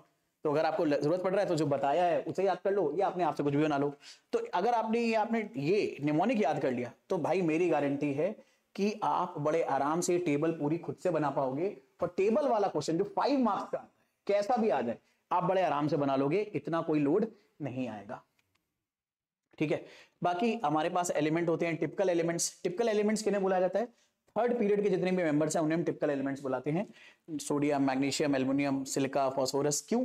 क्योंकि ये अपने ग्रुप में प्रेजेंट एलिमेंट्स की टिपिकल प्रॉपर्टीज शो करते हैं। जैसे हमारे पास फर्स्ट ग्रुप में lithium, sodium, potassium, rubidium, caesium, francium है, तो बाकी एलिमेंट्स टिपिकली सोडियम की तरह बिहेव करेंगे। ऐसे ही इस ग्रुप में बाकी एलिमेंट्स टिपिकली मैग्नीशियम की तरह बिहेव करेंगे। तो इसीलिए किसी भी ग्रुप में उसके थर्ड पीरियड में जो मेंबर होते हैं उन्हें बुलाया जाता है टिपिकल एलिमेंट्स। फिर ऐसे हमारे पास एक टर्म आता है ब्रिज एलिमेंट, इसके ऊपर भी कभी कभी क्वेश्चन आता है। तो ब्रिज एलिमेंट का लेना देना दरअसल में मेरे बच्चे मेंडलीफ की पीरियोडिक टेबल से। मेंडलीफ की पीरियोडिक टेबल में थर्ड पीरियड में ये जो sodium, magnesium, aluminium, silica, phosphorus, sulphur, chlorine ये सब प्रेजेंट हैं, इनको ब्रिज एलिमेंट्स बुलाया जाता है। इनको ब्रिज एलिमेंट इसलिए बुलाया जाता है क्योंकि मेंडलीफ की पीरियोडिक टेबल में जैसे ही थर्ड पीरियड के आगे तुम जाते हो, फोर्थ, 5 और 6 में, तो ये पीरियड दो हिस्सों में टूट जाते हैं। लेफ्ट वाले पार्ट को बुलाया जाता है ए, और राइट वाले पार्ट में जो चीज लिखी है ये बी। यानी पोटेशियम 1A का मेंबर है लेकिन कॉपर 1b का मेंबर है। रुबिडियम 1a का मेंबर है, लेकिन सिल्वर 1b का मेंबर है। इसी तरह से कैल्शियम 2a का मेंबर है, लेकिन जिंक 2b का मेंबर है। तो जैसे ही हम थर्ड पीरियड के आगे जाते हैं मेंडलीव की पीरियोडिक टेबल में, तो हमारे ग्रुप्स दो दो सेगमेंट्स में टूट जाते हैं। तो ये थर्ड पीरियड के जो टिपिकल एलिमेंट्स हैं, ये ऐसी प्रॉपर्टी शो करते हैं जो इनसे भी मैच करती है और इनसे भी मैच करती है, यानी ये ब्रिज की तरह काम करते हैं और इसीलिए इनको ब्रिज एलिमेंट्स बुलाया जाता है। तो यही बात मेंशन है कि जो टिपिकल एलिमेंट्स होते हैं थर्ड पीरियड के, उन्हें ही ब्रिज एलिमेंट्स भी बुलाया जाता है, क्योंकि ये जो ब्रिज एलिमेंट की प्रॉपर्टीज हैं, ये प्रॉपर्टीज मिक्स होती हैं उसके आगे आने वाले दो सब ग्रुप से या दो सब ग्रुप में प्रेजेंट एलिमेंट से। तो ये नाम याद रखना, ब्रिज एलिमेंट, उसमें कौन से एलिमेंट्स आते हैं ये भी याद रखना। इसके बाद अबे ये क्या हो गया भाई, एक मेरे से हेडिंग में मिस्टेक हो गई, मैंने गलती से उसको ब्रिज एलिमेंट लिख दिया भाई, इसको करेक्ट कर लो भाई। ये है डायगोनल रिलेशनशिप। अरे बड़ा ब्लेंडर हो गया भाई, ये डायगोनल रिलेशनशिप है और ये बहुत इंपॉर्टेंट कॉन्सेप्ट है। डायगोनल रिलेशनशिप क्या है? डायगोनल रिलेशनशिप में यार जो पीरियड 2 के शुरुआत के 3-4 एलिमेंट हैं, लिथियम, बेरिलियम, बोरॉन और कार्बन, वैसे हमने पढ़ा है कि किसी भी ग्रुप के सेम मेंबर्स की प्रॉपर्टीज एक जैसी होंगी, लेकिन पीरियड 2 के शुरुआत के 4 मेंबर थोड़े से नकारा हैं। ये अपने ग्रुप के मेंबर से तो प्रॉपर्टीज मैच ही करते हैं, बट अपने डायगोनल में प्रेजेंट ग्रुप वाले मेंबर से भी प्रॉपर्टीज मैच करते हैं। जैसे लिथियम की प्रॉपर्टी सोडियम से तो मैच होती ही है पीरियड 3 में, लेकिन मैग्नीशियम से भी मैच होती है। तो पीरियड 2 के ये शुरुआत के 4 एलिमेंट ऐसे हैं जिनकी प्रॉपर्टीज उनके डायगोनल में प्रेजेंट पीरियोडिक टेबल में एलिमेंट से भी मैच करती है, और इस रिलेशनशिप को बुलाया जाता है डायगोनल रिलेशनशिप। तो डायगोनल रिलेशनशिप कौन कौन शो करेंगे? Lithium magnesium, beryllium aluminium, boron और सिलिका, और कार्बन और फास्फोरस। अच्छा, ऐसा नहीं है कि लिथियम की प्रॉपर्टीज अगर मैग्नीशियम से ही मैच कर रही है, सोडियम से भी मैच करती है, और ज्यादातर प्रॉपर्टीज सोडियम से मैच करती है, कुछ ऐसी होती है जो मैग्नीशियम से मैच करती है। ऐसे ही बेरिलियम की कुछ प्रॉपर्टीज एल्युमिनियम से मैच करेगी, बोरॉन की कुछ सिलिका से, और कार्बन की कुछ फास्फोरस से। अब इसका रीजन कई बार पूछा जाता है, तो इसका रीजन होता है लगभग इनके आयंस का सेम साइज और इनमें प्रेजेंट चार्ज की डेंसिटी। तो अब बुक में ये बात मेंशन नहीं है, लेकिन उम्मीद करी जाती है कि तुम आराम से इसको खुद एक्सप्लोर करो। इसके ऊपर भी क्वेश्चन आ सकते हैं कि यार डायगोनल रिलेशनशिप में एलिमेंट क्यों एक जैसी प्रॉपर्टी शो करते हैं जबकि वो सेम ग्रुप में नहीं है। तो इसके पीछे रीजन होता है उनका लगभग सेम आयन का साइज। सेम आयन का साइज होने की वजह से ये सेम तरह की केमिकल रिएक्शंस कई बार शो करने लगते हैं। फिर इसके बाद आता है लैंथेनाइड और एक्टिनाइड। तो लैंथेनाइड और एक्टिनाइड दो अलग अलग सीरीज ऑफ एलिमेंट्स हैं और दोनों में ही 14 एलिमेंट्स होते हैं, और इनकी प्रॉपर्टीज इस तरह से हैं कि वो ग्रुप 3 से मैच करती हैं। तो अगर कोई पूछे लैंथेनाइड और एक्टिनाइड की प्रॉपर्टीज किससे मैच करती हैं, तो ग्रुप 3 के मेंबर से। और क्योंकि ये बहुत सारे एलिमेंट एक ही जैसे हैं, तो इन्हें पीरियोडिक टेबल में एक जगह नहीं रखा गया है, इन्हें अलग से जगह दे दी गई है। इन्हें मैं थोड़ा सा एक्स्ट्रा बता देता हूं, एफ ब्लॉक एलिमेंट भी बोला जाता है। और इनको पीरियोडिक टेबल में अलग जगह दी है क्योंकि अगर आप नेट पे सर्च करोगे, कुछ पीरियोडिक टेबल्स में ये यहीं पे भरे हुए हैं, तो जब यहां पे भरे हैं ना, तो बाकी पूरी टेबल बहुत लंबी हो जाती है लिखने में, तो उसको बनाना बड़ा इनकन्वीनियंट होता है। तो इसलिए कई सारे लोग क्या करते हैं, उसे अलग से जगह दे देते हैं। लेकिन हाँ, इसमें जितने भी एलिमेंट प्रेजेंट हैं उनकी प्रॉपर्टीज ग्रुप 3 से मैच करती है। पहली वाली सीरीज को लैंथेनाइड बुलाते हैं और दूसरी वाली सीरीज को एक्टिनाइड बुलाते हैं। ठीक है, अब बात कर लेते हैं पीरियोडिसिटी क्या होती है। वो मैंने आपको एक्सप्लेन कर ही दिया कि यार दरअसल में जो एलिमेंट्स हैं उनकी प्रॉपर्टीज आप जब एटॉमिक नंबर के अकॉर्डिंग उन्हें रखोगे तो एक सर्टेन इंटरवल के बाद रिपीट करेगी, और इस सर्टेन इंटरवल के बाद उनकी प्रॉपर्टीज के रिपीट होने के बिहेवियर को ही क्या बुलाते हैं, हम लोग पीरियोडिसिटी बुलाते हैं। और जब पीरियोडिसिटी आती है या पीरियोडिक प्रॉपर्टीज हमें देखने को मिलती हैं, तो कई बार इन प्रॉपर्टीज में हमें एक जनरल ग्रेजुअल वेरिएशन देखने को मिलता है। और ग्रेजुअल वेरिएशन का मतलब होता है या तो ये प्रॉपर्टीज लगातार इंक्रीज हो रही होंगी या लगातार डिक्रीज हो रही होंगी। और अगर कोई पूछे कॉज ऑफ पीरियोडिसिटी क्या है, तो यार एक जैसे इलेक्ट्रॉनिक कॉन्फ़िगरेशन का आना ही पीरियोडिसिटी का कॉज होता है। इसी के बारे में हमें डिटेल में समझना है। तो पीरियोडिक ट्रेंड्स हमें इस पीरियोडिक टेबल में पढ़ने हैं। सबसे पहला आता है वैलेंसी, बहुत इंपॉर्टेंट है, काम का है। तो वैसे हमें पता है वैलेंसी क्या होता है कि किसी भी एटम में इलेक्ट्रॉन गेन या लॉस या शेयर करने की कैपेबिलिटी, ताकि उसके नियरेस्ट नोबल गैस का कॉन्फ़िगरेशन आ जाए या वैलेंस शेल में 8 इलेक्ट्रॉन्स आ जाए, हम उसे बोलते हैं वैलेंसी। ठीक है, तो जैसे अब लिथियम है, लिथियम का इलेक्ट्रॉनिक कॉन्फ़िगरेशन है 2,1, तो ये एक इलेक्ट्रॉन लूज करके हीलियम जैसा बन सकता है, क्योंकि हीलियम के वैलेंस शेल में 2 इलेक्ट्रॉन होते हैं। तो ये डुप्लेट कंप्लीट कर लेता है, तो इसकी वैलेंसी 1 मानी जाएगी क्योंकि ये एक इलेक्ट्रॉन लूज कर सकता है। बेरिलियम, इसका इलेक्ट्रॉनिक कॉन्फ़िगरेशन है 2,2। बोरॉन, इसका इलेक्ट्रॉनिक कॉन्फ़िगरेशन है 2,3। कार्बन का 2,4, नाइट्रोजन का 2,5, ऑक्सीजन 2,6, फ्लोरीन 2,7 और नियॉन का 2,8। तो नोटिस करो ये शुरुआत वाले जो एलिमेंट्स हैं ये अपना क्या नाम है nearest noble gas configuration achieve करने के लिए इलेक्ट्रॉन लूज करना पसंद करेंगे कि ये एक इलेक्ट्रॉन लूज कर दे, ये 2, ये 3, ठीक है। अच्छा 4 इलेक्ट्रॉन लूज और गेन करना बड़ा मुश्किल है, तो ये 4 इलेक्ट्रॉन शेयर करेगा, 4 इलेक्ट्रॉन शेयर करके ये 8 इलेक्ट्रॉन अपने पास कर लेगा। लेकिन जैसे अगर यहां 5 इलेक्ट्रॉन पे पहुंच गए तो 5 इलेक्ट्रॉन लूज करना पॉसिबल नहीं है, 3 इलेक्ट्रॉन गेन करना आसान है। तो इसकी वैलेंसी कितनी हो जाएगी नोबल गैस कॉन्फ़िगरेशन अचीव करने के लिए, क्योंकि ये 3 इलेक्ट्रॉन गेन कर रहा है। तो अगर मैं वैलेंसी लिखूं तो ये 1 इलेक्ट्रॉन लूज करके डुप्लेट कंप्लीट करेगा या हीलियम जैसा कॉन्फ़िगरेशन अचीव करेगा, तो इसकी वैलेंसी 1 है। ये 2 इलेक्ट्रॉन अगर हटा दे तो इसका डुप्लेट कंप्लीट हो जाएगा, तो इसकी वैलेंसी 2 हो गई।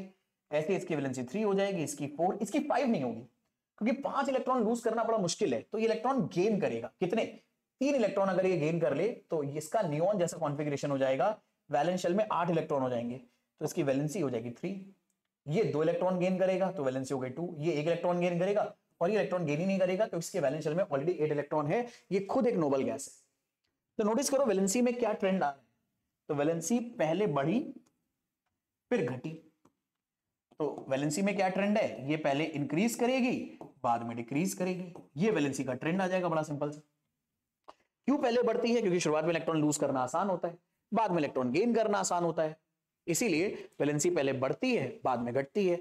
और एक पीरियड में पहले बढ़ेगी बाद में घटेगी, लेकिन एक ग्रुप में वैलेंसी क्या रहेगी, सेम, क्योंकि एक ग्रुप के हर एलिमेंट का इलेक्ट्रॉनिक कॉन्फ़िगरेशन सेम रहता है। तो वैलेंसी के बारे में याद रखना, एक पीरियड में पहले ये बढ़ती है 1 से लेकर 4 तक जाएगी, फिर घटेगी 4 से लेकर फिर 3 से लेकर 0 तक चली जाएगी। और एक ग्रुप में सारे एलिमेंट्स की जो वैलेंसी रहेगी रिप्रेजेंटेटिव एलिमेंट्स में वो सेम रहती है। फिर इसके बाद आता है मेरे बच्चे एटॉमिक रेडियस, जिसे आप एटॉमिक साइज भी बोल सकते हो। अब एटॉमिक रेडियस क्या होती है, तो मेरे बच्चे किसी भी एटम में न्यूक्लियस का जो सेंटर है और जो सबसे बाहर वाली ऑर्बिट है उनके बीच की जो डिस्टेंस होती है इसे एटॉमिक रेडियस बोलते हैं। अब जितनी ज्यादा ये डिस्टेंस होगी एटम का साइज उतना ज्यादा होगा, ये डिस्टेंस जितनी कम होगी एटम का साइज उतना कम होगा। तो अब बात करी जाए अगर एटॉमिक रेडियस की या एटम की साइज की, तो दोनों का मतलब सेम है और ये 2 बातों पर डिपेंड करता है। सबसे पहले डिपेंड करता है नंबर ऑफ शेल्स पे, क्योंकि नंबर ऑफ शेल जितनी ज्यादा बढ़ेंगी न्यूक्लियस और उनके बीच की डिस्टेंस उतनी ज्यादा बढ़ेगी, जितनी ज्यादा डिस्टेंस बढ़ेगी उतना ज्यादा एटॉमिक रेडियस बढ़ेगा, एटॉमिक रेडियस अगर बढ़ेगा तो एटम का साइज बढ़ेगा। तो यानी atomic size number of shell के डायरेक्टली प्रोपोर्शनल होता है, जितने ज्यादा नंबर ऑफ शेल उतना ज्यादा एटम का साइज। तो नंबर ऑफ शेल क्योंकि एटम का साइज बढ़ाते हैं, तो जैसे जैसे हम एक पीरियड में नीचे आएंगे, सॉरी एक ग्रुप में नीचे आएंगे तो एटम की रेडियस बढ़ेगी।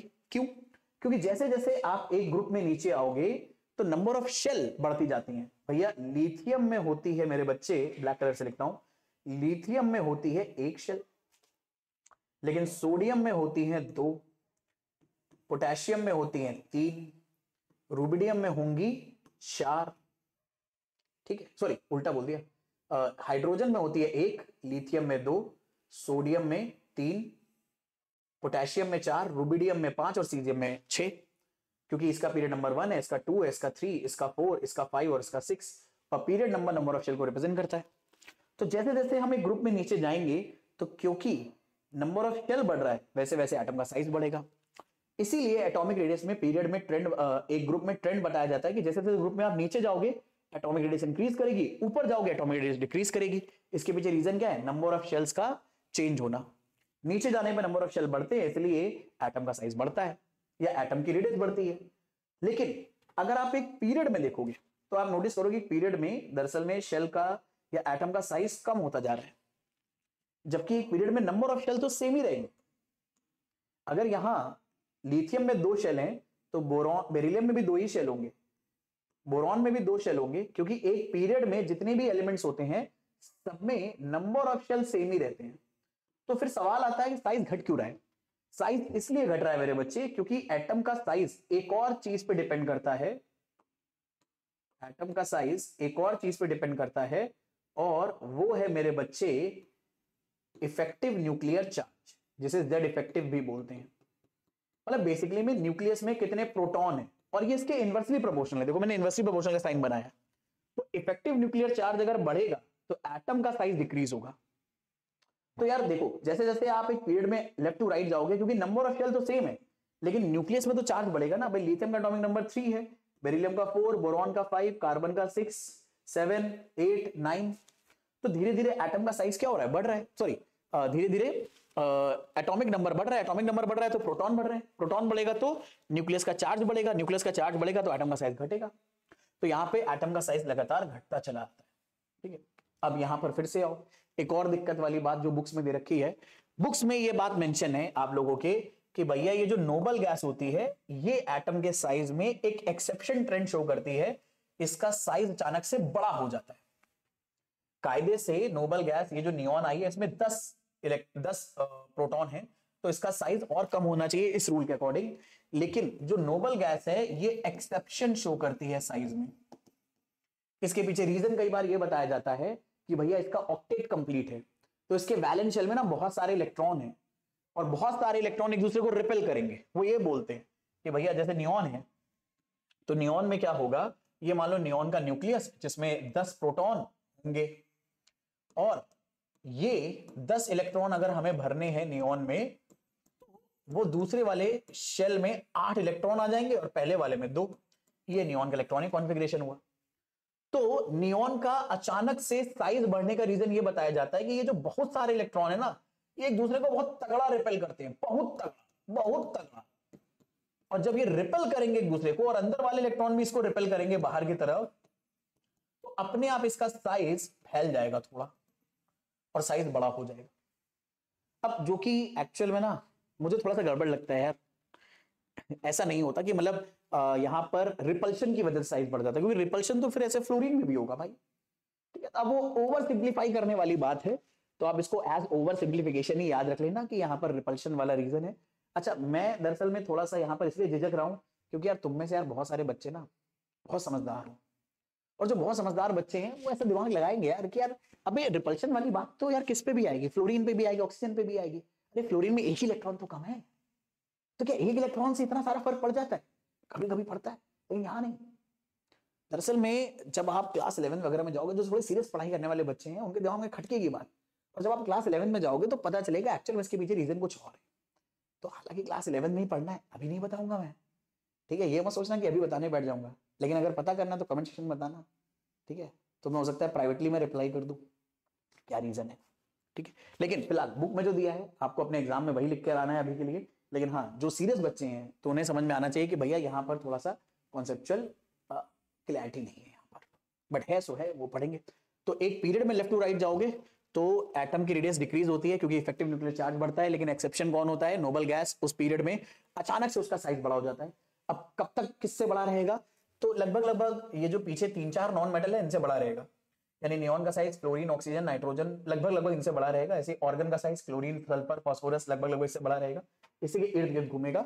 ऐसा नहीं होगा कि नियॉन का साइज लिथियम से बड़ा हो जाए, ऐसा नहीं होगा कि ऑर्गन का साइज सोडियम से बड़ा हो जाए, ऐसा नहीं होगा क्रिप्टन का साइज पोटेशियम से बड़ा हो जाए, ना ना, इतना नहीं होगा। आसपास के 2-3 नॉन मेटल से उसका साइज बड़ा रहेगा नोबल गैस का, लेकिन बहुत पीछे तक बड़ा साइज नहीं होता जाएगा।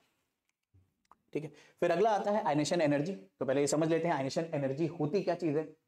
तो किसी भी न्यूट्रल आइसोलेटेड गैसियस एटम से इलेक्ट्रॉन को निकालने के लिए और उसे पॉजिटिव चार्ज आयन बनाने के लिए जो एनर्जी देनी पड़ती है उसे बुलाते हैं आयनाइजेशन एनर्जी। क्या मतलब है, दरअसल में यार किसी भी एटम में न्यूक्लियस में प्रोटॉन होंगे जो कि पॉजिटिवली चार्ज है, और जो इलेक्ट्रॉन है शेल के अंदर वो इस प्रोटॉन की वजह से अट्रैक्टेड रहेगा। और एक एटम इलेक्ट्रिकली न्यूट्रल होता है क्योंकि इसमें प्रोटॉन और इलेक्ट्रॉन के नंबर बराबर होते हैं। तो इस इलेक्ट्रॉन को एनर्जी देकर हमें बाहर निकालना पड़ता है, और ये एनर्जी इस बात पर डिपेंड करेगी कि प्रोटॉन इसको कितना अच्छे से अट्रैक्ट करके रखा है। तो जिस एनर्जी को हम इस इलेक्ट्रॉन को देकर बाहर निकालेंगे इसी एनर्जी को आयनाइजेशन एनर्जी बुलाते हैं, क्योंकि इस एनर्जी की वजह से जब इलेक्ट्रॉन निकल जाएगा तो प्रोटॉन और इलेक्ट्रॉन का नंबर बराबर नहीं रहेगा और एटम आयन बन जाएगा। एक एग्जांपल से सिंबॉलिकली ऐसे देखो, सोडियम एटम में 2 8 एक इलेक्ट्रॉन होते हैं, ये इसका इलेक्ट्रॉनिक कॉन्फ़िगरेशन है। अगर तुमने इसको आयनाइजेशन एनर्जी के बराबर एनर्जी दे दी तो ये जो एक इलेक्ट्रॉन तुम देख रहे हो ये बाहर निकल जाएगा और सोडियम Na+ बन जाएगा। अब सोडियम एटम में तो 11 प्रोटॉन है, सोडियम आयन में भी 11 प्रोटॉन है, लेकिन इलेक्ट्रॉन के मामले में ये दोनों बराबर नहीं है। तो क्योंकि ये एक आयन बन रहा है इसलिए इस एनर्जी को आयनाइजेशन एनर्जी बुलाते हैं। और जब भी आयनाइजेशन एनर्जी की आप डेफिनेशन दोगे तो मेरे भाई आपको ये तीनों वर्ड इस्तेमाल करने पड़ेंगे कि आयनाइजेशन एनर्जी आप अगर देना चाहते हो किसी भी एटम को तो एटम न्यूट्रल होना चाहिए, आइसोलेटेड होना चाहिए और गैसियस फॉर्म में होना चाहिए। ठीक है, ये वाली बात याद रखना कि आयनाइजेशन एनर्जी क्या होती है। ठीक है, तुम्हें है ना जैसे पढ़ने से एलर्जी, ऐसे ही न्यूट्रल आइसोलेटेड गैसियस एटम को इलेक्ट्रॉन निकालकर पॉजिटिव आयन बनाने के लिए देनी पड़ती है आयनाइजेशन एनर्जी। और ये 3 वर्ड जरूर अपनी डेफिनेशन में हमेशा आप इस्तेमाल करेंगे, न्यूट्रल आइसोलेटेड गैसियस एटम, क्योंकि अगर ये इस फॉर्म में नहीं हुए तो उस एनर्जी को फिर आयनाइजेशन एनर्जी नहीं बोलेंगे। अब बात करते हैं आयनाइजेशन एनर्जी किन किन चीजों पर डिपेंड करती है। तो आयनाइजेशन एनर्जी को शॉर्ट फॉर्म में IE हम बोलते हैं। तो यार आयनाइजेशन एनर्जी एक्चुअल में इनवर्सली प्रोपोर्शनल होती है नंबर ऑफ शेल के। इसका मतलब शेल का नंबर अगर ज्यादा होगा तो आयनाइजेशन एनर्जी कम होगी, और अगर शेल का नंबर ज्यादा है तो आयनाइजेशन एनर्जी कम होगी। क्यों? क्योंकि शेल का नंबर अगर ज्यादा होगा तो हमारा न्यूक्लियस उतना ही दूर होगा सबसे बाहर वाले इलेक्ट्रॉन से। हमेशा एटम में ना सबसे बाहर वाला इलेक्ट्रॉन सबसे पहले निकलता है। भाई बाहर वाला इलेक्ट्रॉन निकलेगा तभी तो अंदर वाला इलेक्ट्रॉन निकाल पाओगे। तो एटम में जितनी ज्यादा शेल्स होंगी न्यूक्लियस उस बाहर वाले इलेक्ट्रॉन से उतना ही दूर होगा, और जितना दूर होगा उसका अट्रैक्शन फोर्स उतना ही वीक होगा, और अट्रैक्शन फोर्स अगर वीक है तो कम एनर्जी देकर ही इलेक्ट्रॉन निकल जाएगा। भाई लॉन्ग डिस्टेंस रिलेशनशिप इसलिए तो नहीं चलते हैं क्योंकि उस चक्कर में डिस्टेंस बहुत, मतलब डिस्टेंस ज्यादा होने के चक्कर में अट्रैक्शन कम हो जाता है। तो यही रीजन होता है कि जितनी ज्यादा शेल होंगी इलेक्ट्रॉन बहुत ज्यादा दूर होगा, इलेक्ट्रॉन बहुत ज्यादा दूर होगा तो अट्रैक्शन कम हो जाएगा, अट्रैक्शन कम होगा तो कम एनर्जी देकर इलेक्ट्रॉन बाहर निकल जाएगा। ये यहां पर रीजन होता है। तो इसलिए नंबर ऑफ शेल अगर बढ़ते हैं तो आयनाइजेशन एनर्जी कम हो जाती है। हाँ, लेकिन अगर न्यूक्लियस का चार्ज बढ़ जाए, जैसे Z इफेक्टिव बोलते हैं, इफेक्टिव न्यूक्लियर चार्ज, तो इफेक्टिव न्यूक्लियर चार्ज अगर बढ़ जाएगा तो आयनाइजेशन एनर्जी बढ़ जाएगी। क्यों? क्योंकि अगर यहां पर चार्ज न्यूक्लियस के अंदर बढ़ गया यानी प्रोटॉन का नंबर ज्यादा आ गया तो अब अट्रैक्शन फोर्स बढ़ जाएगा, अट्रैक्शन फोर्स बढ़ जाएगा तो लॉन्ग डिस्टेंस रिलेशनशिप भी चल जाएगी। ठीक है, तो इसीलिए अट्रैक्शन फोर्स अगर ज्यादा होगा तो आयनाइजेशन एनर्जी और ज्यादा देनी पड़ेगी इस इलेक्ट्रॉन को बाहर निकालने के लिए। ये वाली बात याद रखना। तो इफेक्टिव चार्ज जितना ज्यादा होगा आयनाइजेशन एनर्जी उतनी ज्यादा होगी। ठीक है, यानी प्रोटॉन का नंबर अगर ज्यादा होगा। इसीलिए अगर हम ट्रेंड के बारे में बात करें आयनाइजेशन एनर्जी में, तो जैसे जैसे आप ग्रुप में नीचे जाओगे तो क्योंकि नंबर ऑफ शेल बढ़ेंगे, भाई हाइड्रोजन में 1 शेल, लिथियम में 2, सोडियम में 3, पोटेशियम में 4, रुबिडियम में 5, सीजियम में 6, फ्रांसियम में 7। तो जैसे जैसे शेल बढ़ेंगी वैसे वैसे आयनाइजेशन एनर्जी घटेगी। तो डाउन द ग्रुप जाने पर आयनाइजेशन एनर्जी घटती है, और लेफ्ट टू राइट अगर जाओगे पीरियड में तो धीरे धीरे क्या नाम है ये इंक्रीज करेगी, और सबसे ज्यादा किसकी होगी? उस पीरियड में प्रेजेंट नोबल गैस की। तो नोबल गैस की आयनाइजेशन एनर्जी सबसे ज्यादा होती है, और उस पीरियड में प्रेजेंट एल्कली मेटल की आयनाइजेशन एनर्जी सबसे कम होती है। अगर बात करी जाए लोएस्ट आयनाइजेशन एनर्जी किसकी है, तो लोएस्ट आयनाइजेशन एनर्जी, चलो ये बात बता दी है, इसके ऊपर हो सकता है क्वेश्चन आ जाए। कैसे सॉल्व करोगे लोएस्ट आयनाइजेशन एनर्जी? यार लोएस्ट आयनाइजेशन एनर्जी कहां मिलेगी? सबसे नीचे और सबसे लेफ्ट में। तो सबसे नीचे और सबसे लेफ्ट में क्या मिलेगा? अभी यहां पर कुछ एलिमेंट बचे हैं, हेलिना की रब से फरियाद। तो लोएस्ट आयनाइजेशन एनर्जी मिलेगी फ्रांसियम की।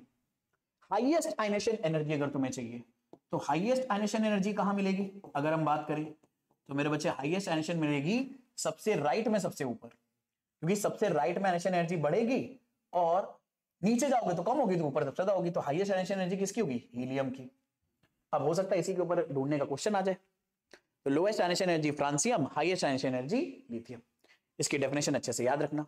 किस किस चीजों पर डिपेंड करती है ये भी तुम्हें क्लियरली मैंने बता दिया है। तो जैसे क्वेश्चन पूछा गया था 2018 में आपके एग्जाम में, गिव वन वर्ड और a phrase for the following statement.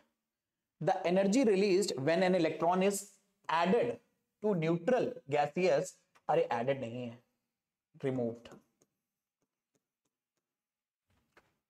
ठीक है, from a neutral gaseous isolated atom to form positively charged ion.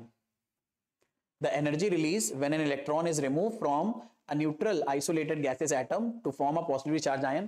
तो भाई ये क्या चीज है, ये आयनाइजेशन एनर्जी, ये बात हमें पता चल गई। अच्छा 2018 में जो क्वेश्चन आया था वो एक्चुअल में एडेड वाला ही था और नेगेटिवली चार्ज आयन बना रहे थे। तो यार जब हम इलेक्ट्रॉन ऐड करके नेगेटिवली चार्ज आयन बनाते हैं तो उसे मेरे बच्चे अपन बुलाते हैं इलेक्ट्रॉन गेन एंथैल्पी। अभी इसके बारे में पढ़ेंगे बट कुछ और क्वेश्चन कर लेते हैं। जैसे ये क्वेश्चन दिया है कि एक मेटल आपको दे रखी है ग्रुप 2 में, बेरिलियम, मैग्नीशियम, कैल्शियम, स्ट्रोंटियम और बेरियम। कह रहा है which one of these elements will form ions most readily. तो ये बेरिलियम है, फिर मैग्नीशियम आता है, बेटा मांगे कार सेंट्रो बाप राजी। तो इनमें से आयन कौन आसानी से बनाएगा? अबे आयन वो आसानी से बनाएगा जो इलेक्ट्रॉन आसानी से लूज करेगा, और इलेक्ट्रॉन आसानी से वो चीज लूज करेगा जिसका आयनाइजेशन एनर्जी कम हो। यानी इजीली आयन बनाने की टेंडेंसी किसकी होगी? इजीली आयन बनाने की टेंडेंसी इनवर्सली प्रोपोर्शनल होगी आयनाइजेशन एनर्जी के। आयनाइजेशन एनर्जी जितनी कम होगी इजीली आयन बनाने की टेंडेंसी उतनी ज्यादा होगी। अब आयनाइजेशन एनर्जी के बारे में अगर बात करें तो down the group ionisation energy decrease करती है, और क्योंकि down the group ionisation energy decrease करती है तो जिसकी आयनाइजेशन एनर्जी सबसे कम होगी वो सबसे आसानी से आयन बनाएगा, विच इज रेडियम। तो आंसर हो जाएगा रेडियम। फिर ऐसे ही इसमें एक और क्वेश्चन पूछा गया है कि भैया कौन सा आयन इजीली आयन बना लेगा, वो हमने बता दिया। आगे कह रहा है state the common feature in the electronic configuration of all these elements. इन सारे एलिमेंट्स के इलेक्ट्रॉनिक कॉन्फ़िगरेशन में क्या कॉमन फीचर है? तो जरा नोटिस करो इलेक्ट्रॉनिक कॉन्फ़िगरेशन से क्या चीज डिसाइड होती है? Group number. और अगर ग्रुप नंबर सेम है तो अगर ग्रुप नंबर 2 है तो सबके वैलेंस शेल में 2-2 इलेक्ट्रॉन होंगे। तो इसमें जो कॉमन फीचर है वो क्या है कि वैलेंस शेल में 2 इलेक्ट्रॉन होंगे। ये हो जाएगा कि भाई यहां पर वैलेंस शेल में क्या होंगे? 2 इलेक्ट्रॉन होंगे। ये क्या है? अच्छा एनिमेशन था, मुझे खुद ही नहीं पता था, मैंने एनिमेशन में डाला यहां पर। तो वैलेंस शेल में 2 इलेक्ट्रॉन होंगे, ये कॉमन फीचर है। सबसे कॉमन आयन, सबसे सिंपल आयन कौन बनेगा? रेडियम। मान लो कोई पूछ रहे सबसे डिफिकल्ट आयन कौन बनाएगा? बेरिलियम, क्योंकि आयनाइजेशन एनर्जी सबसे ज्यादा है, उससे इलेक्ट्रॉन निकालने में बहुत मेहनत लगेगी भाई, ठीक है। फिर ऐसे आगे कह रहे हैं कि लिथियम, सोडियम, पोटेशियम और हाइड्रोजन को decreasing order of their ionisation potential में लिखो। अभी आयनाइजेशन पोटेंशियल क्या चीज है? आयनाइजेशन एनर्जी होता है, इतना जान लो बस, सेम ही चीज है। आयनाइजेशन एनर्जी और आयनाइजेशन पोटेंशियल सेम ट्रेंड होते हैं, बस नाम अलग अलग है, काम एक ही है।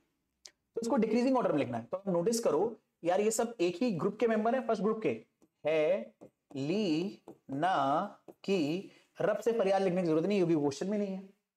अब हमें डिक्रीजिंग ऑर्डर में लिखना है, तो अपने को पता है कि यार डाउन द ग्रुप जाओगे तो आयनाइजेशन एनर्जी डिक्रीज करती है।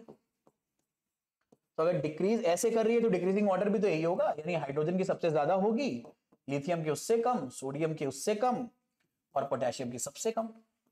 तो मैंने कहा था ना जो बातें मैंने बताई अगर वो याद रखोगे तो उसी से सारे क्वेश्चन आपके बड़े आराम से बन जाएंगे, ठीक है। फिर अगला टर्म आ जाता है इलेक्ट्रॉन गेन एंथैल्पी का, या इसी को इलेक्ट्रॉन एफिनिटी भी बोलते हैं। बहुत सारी किताबों में इलेक्ट्रॉन एफिनिटी लिखा है, बहुत सारी किताबों में इलेक्ट्रॉन गेन एंथैल्पी लिखा है। दोनों में 19-20 का फर्क है, 19 लाख 20 लाख का फर्क नहीं है इसमें, 19-20 का ही फर्क है। दोनों से रिजल्ट लगभग सेम ही मिलते हैं, बस दोनों को प्रैक्टिकली कैलकुलेट करने की जो कंडीशन होती है वो अलग है। मैं डिटेल में नहीं जाऊंगा, तुम भी बोर हो जाओगे, पढ़ना अभी है नहीं। तो काम की बात कर लेते हैं, इलेक्ट्रॉन गेन एंथैल्पी या इलेक्ट्रॉन एफिनिटी क्या होती है। तो the amount of energy release, definition के बारे में अगर बात करी जाए, the amount of energy released, याद रखना आयनाइजेशन एनर्जी हमेशा देनी पड़ती है और इलेक्ट्रॉन एफिनिटी में एनर्जी हमेशा रिलीज होती है। क्यों? क्योंकि इस सिचुएशन में न्यूट्रल गैसियस आइसोलेटेड एटम में आप इलेक्ट्रॉन ऐड करते हो और उसे नेगेटिव आयन बनाते हो। तो इलेक्ट्रॉन निकालने के लिए एनर्जी देनी पड़ी थी, तो इलेक्ट्रॉन डालने के लिए एनर्जी निकलेगी। बाजार से चॉकलेट खरीदने जाओगे तो क्या होगा? आपको पैसे देने पड़ेंगे, कोई आपके पास खरीदने आएगा तो आप उससे पैसे ले लोगे, ठीक है। तो इसी तरह से इलेक्ट्रॉन निकालने के लिए एनर्जी क्या लग रही थी, देनी पड़ रही थी, तो इलेक्ट्रॉन डालने पर एनर्जी रिलीज हो जाएगी, वही वाली चीज है। ठीक है, तो इलेक्ट्रॉन एफिनिटी, एक न्यूट्रल आइसोलेटेड गैसियस एटम में इलेक्ट्रॉन ऐड अगर करोगे तो वो नेगेटिवली चार्ज आयन बनेगा और इसे हम बोलेंगे दरअसल में इलेक्ट्रॉन एफिनिटी। बाकी अगर बात करी जाए इलेक्ट्रॉन एफिनिटी शॉर्ट फॉर्म में ईए लिखेंगे, किसके डायरेक्टली प्रोपोर्शनल होती है, तो electron affinity effective nuclear charge के डायरेक्टली प्रोपोर्शनल होती है। जितना ज्यादा इफेक्टिव न्यूक्लियर चार्ज होगा इलेक्ट्रॉन डालने पर उतनी ही ज्यादा एनर्जी रिलीज होगी, और ये नंबर ऑफ शेल के इनवर्सली प्रोपोर्शनल होती है, यानी लगभग लगभग अनेशन एंथैल्पी की तरह बिहेव करती है, क्योंकि जस्ट उल्टा ही है भाई। अगर इलेक्ट्रॉन निकालने में ज्यादा एनर्जी देनी पड़ी थी तो इलेक्ट्रॉन डालने में उतनी ही ज्यादा एनर्जी रिलीज हो जाएगी। ठीक है, तो इसलिए लगभग लगभग ट्रेंड एक ही जैसा मिलता है, यानी अगर आप लेफ्ट टू राइट जाओगे तो इलेक्ट्रॉन एफिनिटी इंक्रीज होगी क्योंकि इफेक्टिव न्यूक्लियर चार्ज बढ़ेगा, डाउन द ग्रुप जाओगे तो इलेक्ट्रॉन एफिनिटी डिक्रीज करेगी। वैसा ही ट्रेंड आपको देखने को मिलेगा। और एक इंपॉर्टेंट बात याद रखना, इलेक्ट्रॉन एफिनिटी में आप एक न्यूट्रल आइसोलेटेड गैसियस एटम में इलेक्ट्रॉन ऐड करते हो और वो एनायन बनता है, साथ में एनर्जी जो रिलीज होगी, तो थोड़ी सी बेटर जगह पे लिख दूं यहां, साथ में जो एनर्जी रिलीज होगी इसी को हम बोलेंगे इलेक्ट्रॉन एफिनिटी। अब जितना ज्यादा एनर्जी रिलीज होगी इलेक्ट्रॉन एफिनिटी उतनी ज्यादा है। एनर्जी ज्यादा कब रिलीज होगी, अगर इफेक्टिव न्यूक्लियर चार्ज ज्यादा है, जिसे जेड इफेक्टिव बोलते हैं। नंबर ऑफ प्रोटॉन ज्यादा है तो एनर्जी ज्यादा रिलीज होगी, तो नंबर ऑफ प्रोटॉन राइट में ज्यादा मिलेंगे। ठीक है, तो इसलिए इलेक्ट्रॉन एफिनिटी राइट में ज्यादा होगी और लेफ्ट में कम, और ऐसे ही नंबर ऑफ शेल के इनवर्सली प्रोपोर्शनल है, तो जैसे जैसे डाउन द ग्रुप जाओगे इलेक्ट्रॉन एफिनिटी डिक्रीज करेगी। लेकिन इसमें ज्यादातर सवाल पूछे जाते हैं मेरे बच्चे एक्सेप्शन के ऊपर। इलेक्ट्रॉन एफिनिटी में एक्सेप्शन हमें देखने को मिलता है क्लोरीन और फ्लोरीन के बीच में, सल्फर और ऑक्सीजन के बीच में। दरअसल में हम लोगों को पता है down the group electron affinity decreases, ये हमने रूल पढ़ा है। तो 16 ग्रुप का जो हमारा निमोनिक था वो था, उससे टीपो नकल मारो भाई उससे, और 17 ग्रुप का जो निमोनिक था वो था फिर कल बाहर आई आंटी। तो मैं तुम्हारा ध्यान लेके जाना चाहूंगा इन दो एलिमेंट्स पर और इन दो एलिमेंट्स पर, बाकी अपने काम के नहीं, तो एक काम करते हैं इनको हटा देते हैं। ये तो मैंने बस इसलिए बोल दिया था कि एक बार मौका और मिल जाए रिवाइज कराने का। तो नोटिस करना, जब तुम ऑक्सीजन से सल्फर जा रहे हो तुम डाउन द ग्रुप जा रहे हो, और डाउन द ग्रुप जाने पर इलेक्ट्रॉन एफिनिटी को डिक्रीज करना चाहिए। जैसे यहां पर भी डाउन द ग्रुप जा रहे हो इलेक्ट्रॉन एफिनिटी डिक्रीज करनी चाहिए, बट इनमें एक्सेप्शन है। यहां पर इलेक्ट्रॉन एफिनिटी क्लोरीन की ज्यादा होती है और इलेक्ट्रॉन एफिनिटी फ्लोरीन की कम होती है, ये एक्सेप्शन है। सिमिलरली यहां पर इलेक्ट्रॉन एफिनिटी सल्फर की ज्यादा है और इलेक्ट्रॉन एफिनिटी ऑक्सीजन की कम है। इसका रीजन छुपा है दरअसल में इनके स्मॉल साइज में, due to small size of oxygen and fluorine. Small size वाली चीजें हमेशा ही दिक्कत देती है ना। देखो क्या दिक्कत है यहां पर, अगर उसके बारे में बात करें स्मॉल साइज से कहां दिक्कत आ रही है। दरअसल में होता क्या है, देखो ऑक्सीजन में ना 2 शेल्स हैं, लेकिन सल्फर में 3 शेल्स हैं।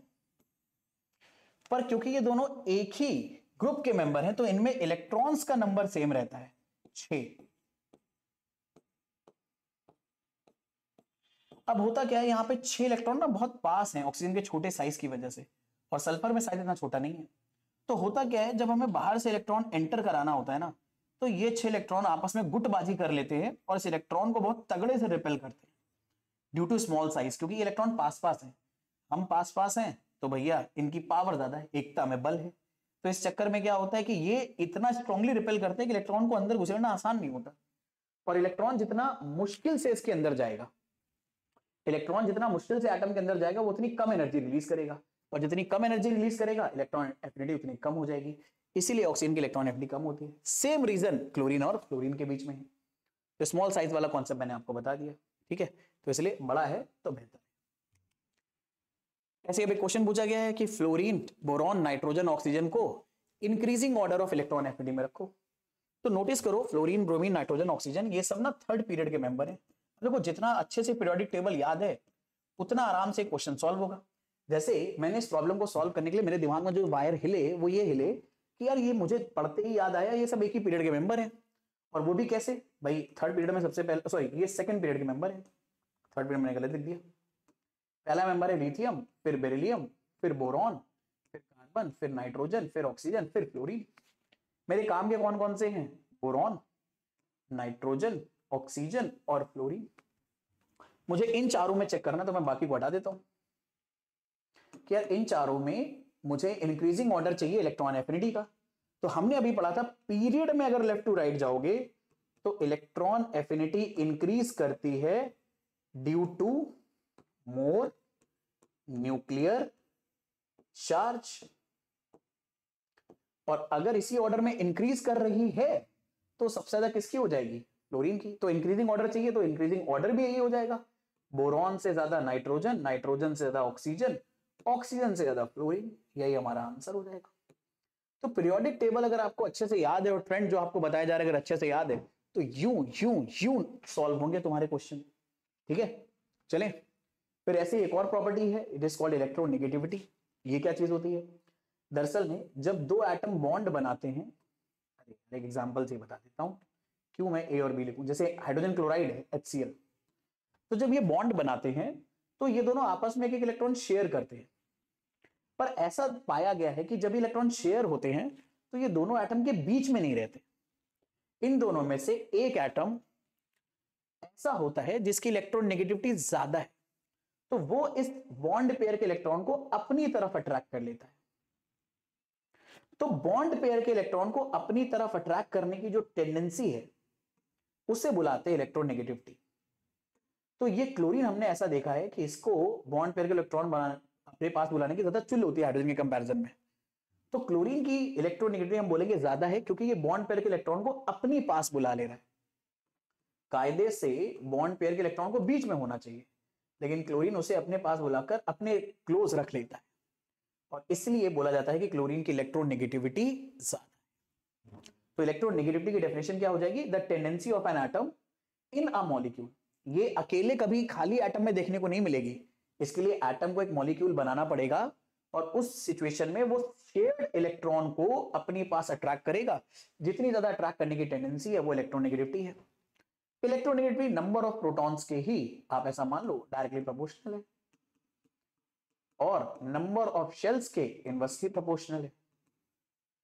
तो इसी चक्कर में डाउन द ग्रुप जाते हो तो इलेक्ट्रोनेगेटिविटी डिक्रीज होती है, लेफ्ट टू राइट जाते हुए पीरियड में तो इलेक्ट्रोनेगेटिविटी इंक्रीज होती है। क्योंकि लेफ्ट टू राइट जाओगे तो एटॉमिक नंबर बढ़ने की वजह से नंबर ऑफ प्रोटॉन बढ़ेंगे। लिथियम में 3 प्रोटॉन, बेरिलियम में 4, बोरॉन में 5, कार्बन में 6, नाइट्रोजन में 7, ऑक्सीजन में 8, फ्लोरीन में 9 और नियॉन में 10। तो जैसे जैसे प्रोटॉन बढ़ेंगे तो इलेक्ट्रोनेगेटिविटी बढ़ेगी। तो लेफ्ट टू राइट जाने पर इलेक्ट्रोनेगेटिविटी बढ़ती है। लेकिन एक बात, ये जितनी भी नोबल गैसेस है ना, ये नियॉन, ये हीलियम, ये ऑर्गन, इन सब की इलेक्ट्रोनेगेटिविटी जीरो है। क्यों जीरो है? क्योंकि अभी अभी मैंने एक बात बताई थी, इलेक्ट्रोनेगेटिविटी ऑफ एटम बनाने के लिए या इलेक्ट्रोनेगेटिविटी ऑफ एटम निकालने के लिए एटम का मॉलिक्यूल बनाना जरूरी है, यानी उसके बॉन्ड बनाना जरूरी है, कोई कंपाउंड बनाना जरूरी है। और मैंने आपको बताया है, ये याद भी रखो, हीलियम, नियॉन, आर्गन कोई कंपाउंड नहीं बनाते। तो जो एटम कंपाउंड ही नहीं बना पाएगा उसकी इलेक्ट्रोनेगेटिविटी भी नहीं निकलेगी। तो ये क्वेश्चन पूछा जा सकता है कि अब दो तरीके से क्वेश्चन पूछा सकता है कि यार नोबल गैसेस की इलेक्ट्रोनेगेटिविटी क्या होती है, तो जीरो बोल देना। या ये पूछा जा सकता है कि जो नोबल गैसेस होती हैं हीलियम, नियॉन, आर्गन, इनकी इलेक्ट्रोनेगेटिविटी जीरो क्यों होती है? क्योंकि भैया ये कोई कंपाउंड ही नहीं बनाते, कोई मॉलिक्यूल ही नहीं बनाते। इलेक्ट्रोनेगेटिव दिखाने के लिए मॉलिक्यूल बनाना, कंपाउंड बनाना जरूरी है। तो ले पढ़ते पढ़ते क्वेश्चन भी अपने आप बन रहे हैं, ऐसे ही क्वेश्चन आपसे पूछे जाते हैं। ठीक है, अब ऐसे ही आगे क्वेश्चन दे रखा है, the tendency of an atom to attract electrons toward itself when combined in a covalent compound. तो इसे क्या बोलते हैं? इलेक्ट्रोनेगेटिविटी। कि इलेक्ट्रोनेगेटिविटी होती है इलेक्ट्रॉन अपनी तरफ अट्रैक्ट करने की tendency, shared pair electron covalent compound में। बाकी छोटी मोटी और प्रॉपर्टीज बचती हैं, जैसे मेटालिक कैरेक्टर। अब किसी भी चीज को मेटालिक कैरेक्टर कब अच्छा माना जाता है? जब वो आसानी से इलेक्ट्रॉन लूज कर पाए और पॉजिटिव आयन बना पाए। क्योंकि हमने पढ़ा है यार दरअसल में पीरियोडिक टेबल में लेफ्ट में ज्यादा अच्छे मेटल हैं, तो हम बोलते हैं कि लेफ्ट टू राइट जाओगे तो मेटालिक कैरेक्टर डिक्रीज करेगा, क्योंकि राइट में क्या मिलेंगे, नॉन मेटल। और लेकिन जैसे जैसे नीचे जाओगे मेटालिक कैरेक्टर इंक्रीज होगा। क्यों? क्योंकि दरअसल में इलेक्ट्रॉन लूज कोई भी चीज जितनी आराम से करेगी वो उतना अच्छा मेटल, और इलेक्ट्रॉन लूज तब करेगी जब उसकी एनिशन एनर्जी कम हो। तो एनिशन एनर्जी कम कहां मिलती है, नीचे की तरफ। इसीलिए डाउन द ग्रुप जाने पे मेटालिक कैरेक्टर इंक्रीज होता है और लेफ्ट टू राइट जाने पर मेटालिक कैरेक्टर डिक्रीज होता है। तो नॉन मेटालिक कैरेक्टर उल्टा हो जाएगा। हालांकि उससे पहले क्वेश्चन कर लेते हैं। कह रहा है supply the missing word from those in brackets if an element has one electron in its outermost energy level यानी outermost shell, then it is likely to be. अगर एक एटम के वैलेंस शेल में एक electron है और अंदर वाले शेल पूरे भरे हुए हैं इलेक्ट्रॉन से, तो वो आसानी से क्या करना चाहेगा, वो दरअसल में मेटालिक माना जाएगा या नॉन मेटालिक। तो यार अगर किसी के पास एक इलेक्ट्रॉन है तो आराम से एक इलेक्ट्रॉन लूज करके अंदर अपने आराम से 8 इलेक्ट्रॉन या 2 इलेक्ट्रॉन जितने भी पूरे करना चाहता है, क्योंकि अंदर वाली शेल तो पूरी भरी है ना, 1 2 3 4 5 6 7 8। तो अंदर वाले एक इलेक्ट्रॉन बाहर से निकालकर अंदर वाले ऑक्टेट को कंप्लीट कर सकता है। और क्योंकि एक इलेक्ट्रॉन निकालना इसलिए आसान है, तो ये क्या कंसिडर करा जाएगा, मेटालिक कंसिडर करा जाएगा, ना कि नॉन मेटालिक। नॉन मेटालिक चीजें इलेक्ट्रॉन गेन करना चाहती हैं, ठीक है। तो नॉन मेटालिक कैरेक्टर के लिए उल्टा हो जाएगा, ये इलेक्ट्रॉन गेन करके एनायन बनाते हैं, तो non metallic character left to right increase करेगा और टॉप टू बॉटम डिक्रीज करेगा। ये तो सिंपल है। फिर कुछ और भी प्रॉपर्टीज होती हैं, जैसे ऑक्साइड्स का नेचर। ये जो हमारे एलिमेंट्स होते हैं ये ऑक्सीजन के साथ रिएक्शन करके ऑक्साइड बनाते हैं। जैसे सोडियम बनाता है सोडियम ऑक्साइड, मैग्नीशियम बनाता है मैग्नीशियम ऑक्साइड, एल्युमिनियम बनाता है एल्युमिनियम ऑक्साइड, कार्बन बनाएगा कार्बन डाइऑक्साइड, नाइट्रोजन बनाएगा डाई नाइट्रोजन पेंटा ऑक्साइड। ऐसे ये सारे मेटल्स ऑक्साइड बनाते हैं। तो इन ऑक्साइड्स के ना 2 टाइप के नेचर होते हैं, या तो ये एसिडिक होते हैं या बेसिक, मतलब 3 टाइप के होते हैं एक्चुअल में, acidic, basic and amphoteric. Mostly acidic basic, amphoteric का मतलब होता है दोनों नेचर एक साथ शो करें, एसिडिक भी और बेसिक भी। तो ऐसा पाया गया है कि जो मेटल के ऑक्साइड होते हैं ना, ये दरअसल बेसिक होते हैं। इन्हें पानी में डालोगे ये रेड लिटमस को ब्लू कर देंगे। और जो नॉन मेटल के ऑक्साइड होते हैं ये एसिडिक होते हैं। तो यहां पर उसी ऑक्साइड के नेचर के बारे में बात करी गई है कि जैसे जैसे हम लेफ्ट टू राइट जाते हैं तो जो क्या नाम है, बेसिक नेचर है ऑक्साइड्स का डिक्रीज करता है।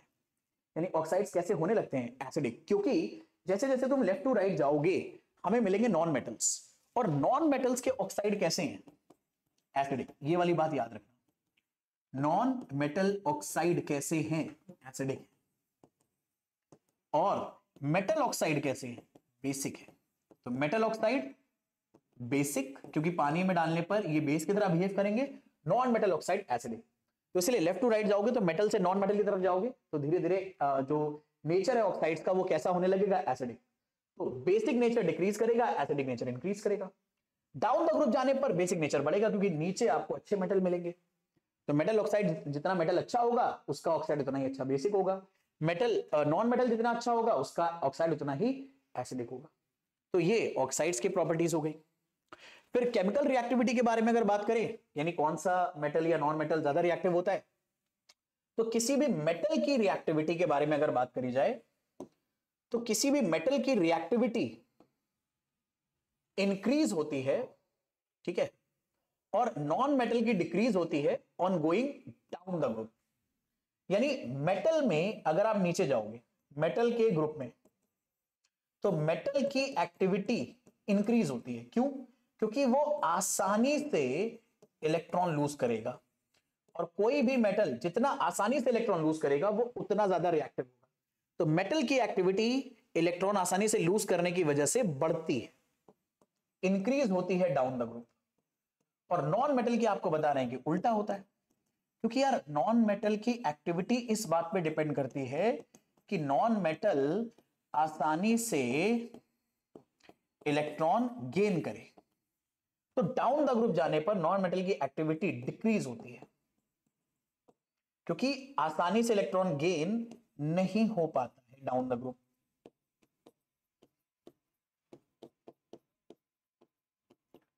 तो डाउन द ग्रुप आसानी से इलेक्ट्रॉन ना गेन होने की वजह से नॉन मेटल की एक्टिविटी डिक्रीज करती है, बट मेटल की बढ़ती है, ठीक है। बाकी अगर हम पीरियड में लेफ्ट टू राइट जाएंगे तो chemical reactivity of element first decrease करेगी एंड देन इंक्रीज करेगी।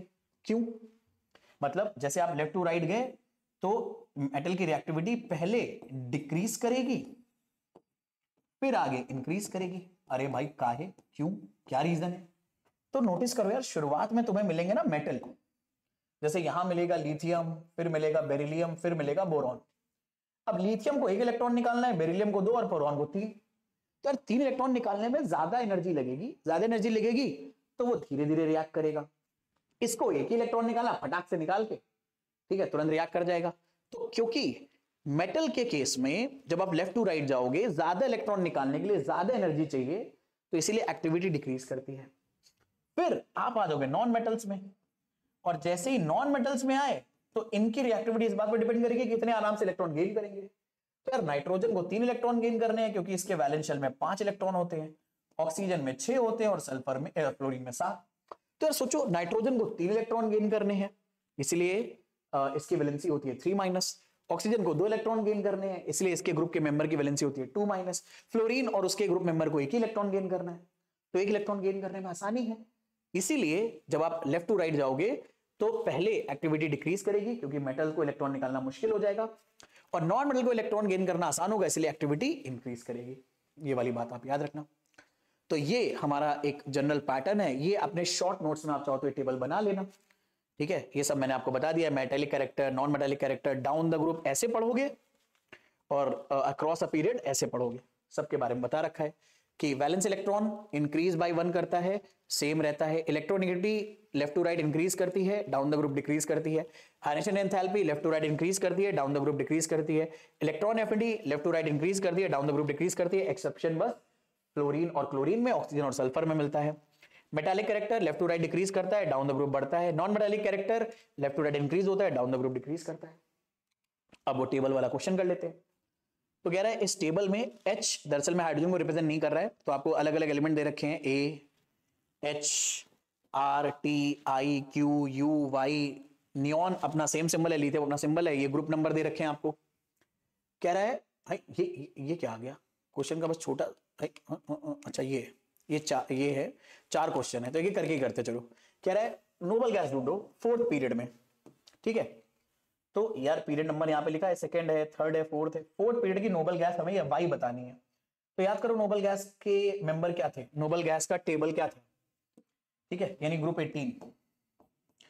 तो है नीलम और करीना, ज़ीरोक्स, रेडी, ऐसे करके कुछ अपने ने बनाया था, ठीक है। Helium, neon, argon, krypton, xenon, radon. तो हीलियम होता है यार 2nd period, neon 3rd period, argon 4th, krypton 5th, xenon 6th और रेडॉन 7th। तो नोटिस करो 4th पीरियड का मेंबर कौन आ रहा है, आर्गन आ रहा है, इसका मतलब है वाई कौन है, आर्गन है। तो मैंने कहा था ना जो निमोनिक मैंने याद कराया है, अगर उसको आप रखोगे तो कैसा भी टेबल वाला प्रॉब्लम आ जाए बड़े आराम से बन जाएगा। नेक्स्ट क्वेश्चन कह रहा है, नेक्स्ट क्वेश्चन कह रहा है how many valence electron are present in q. तो क्यू है कहां, पहले ये तो देखो, यहां पर है, कौन से ग्रुप में, 15 ग्रुप में, या जैसे 5 भी बोलते हो, 5A। तो यार 15 ग्रुप में कौन कौन से मेंबर है, तो पहले याद करो 15 ग्रुप में आएगा क्या क्या। तो एक काम करते हैं, इसको पूरा लिखना शुरू करते हैं। पहले लिथियम, फिर बेरिलियम, डी का मतलब बोरॉन, फिर आएगा कार्बन, फिर सिलिका, ओ सॉरी सिलिका नहीं, कार्बन के नीचे आता है सिलिका, नाइट्रोजन, ऑक्सीजन, ये हुआ फ्लोरीन, फिर ये नियॉन। यानी 15 जो मेंबर है, 15 जो ग्रुप है, वो दरअसल में नाइट्रोजन की फैमिली है। अब याद करो नाइट्रोजन की फैमिली का निमोनिक क्या था, ठीक है, 15 ग्रुप के मेंबर का निमोनिक क्या था, निकल, पड़े, आज, सब बिखारी, या नाना पाटेकर, ऐश्वर्या सब बिखारी, जैसे भी याद करना चाहो। तो अगर मैं इस कॉलम को पूरा भरूं तो ये क्या आएगा, नाइट्रोजन, फास्फोरस और आर्सेनिक।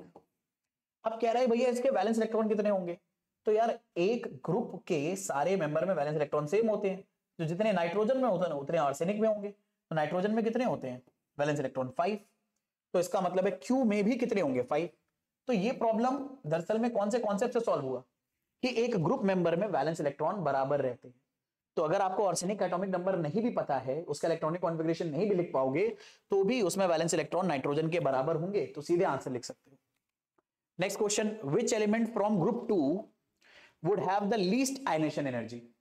यानी इनमें से किसकी आयनिक एनर्जी सबसे कम होगी, तो डाउन द ग्रुप जाने पे आयनिक एनर्जी डिक्रीज करती है, तो सबसे कम वाली टी की होगी। लेकिन टी थोड़ी आंसर दोगे, टी कोई एलिमेंट थोड़ी है, हमें टी बताना है कौन सा है। तो बेटा मांगे कार सेंट्रो, यानी ये सी है, कैल्शियम है, तो इसका आंसर क्या हो जाएगा, calcium.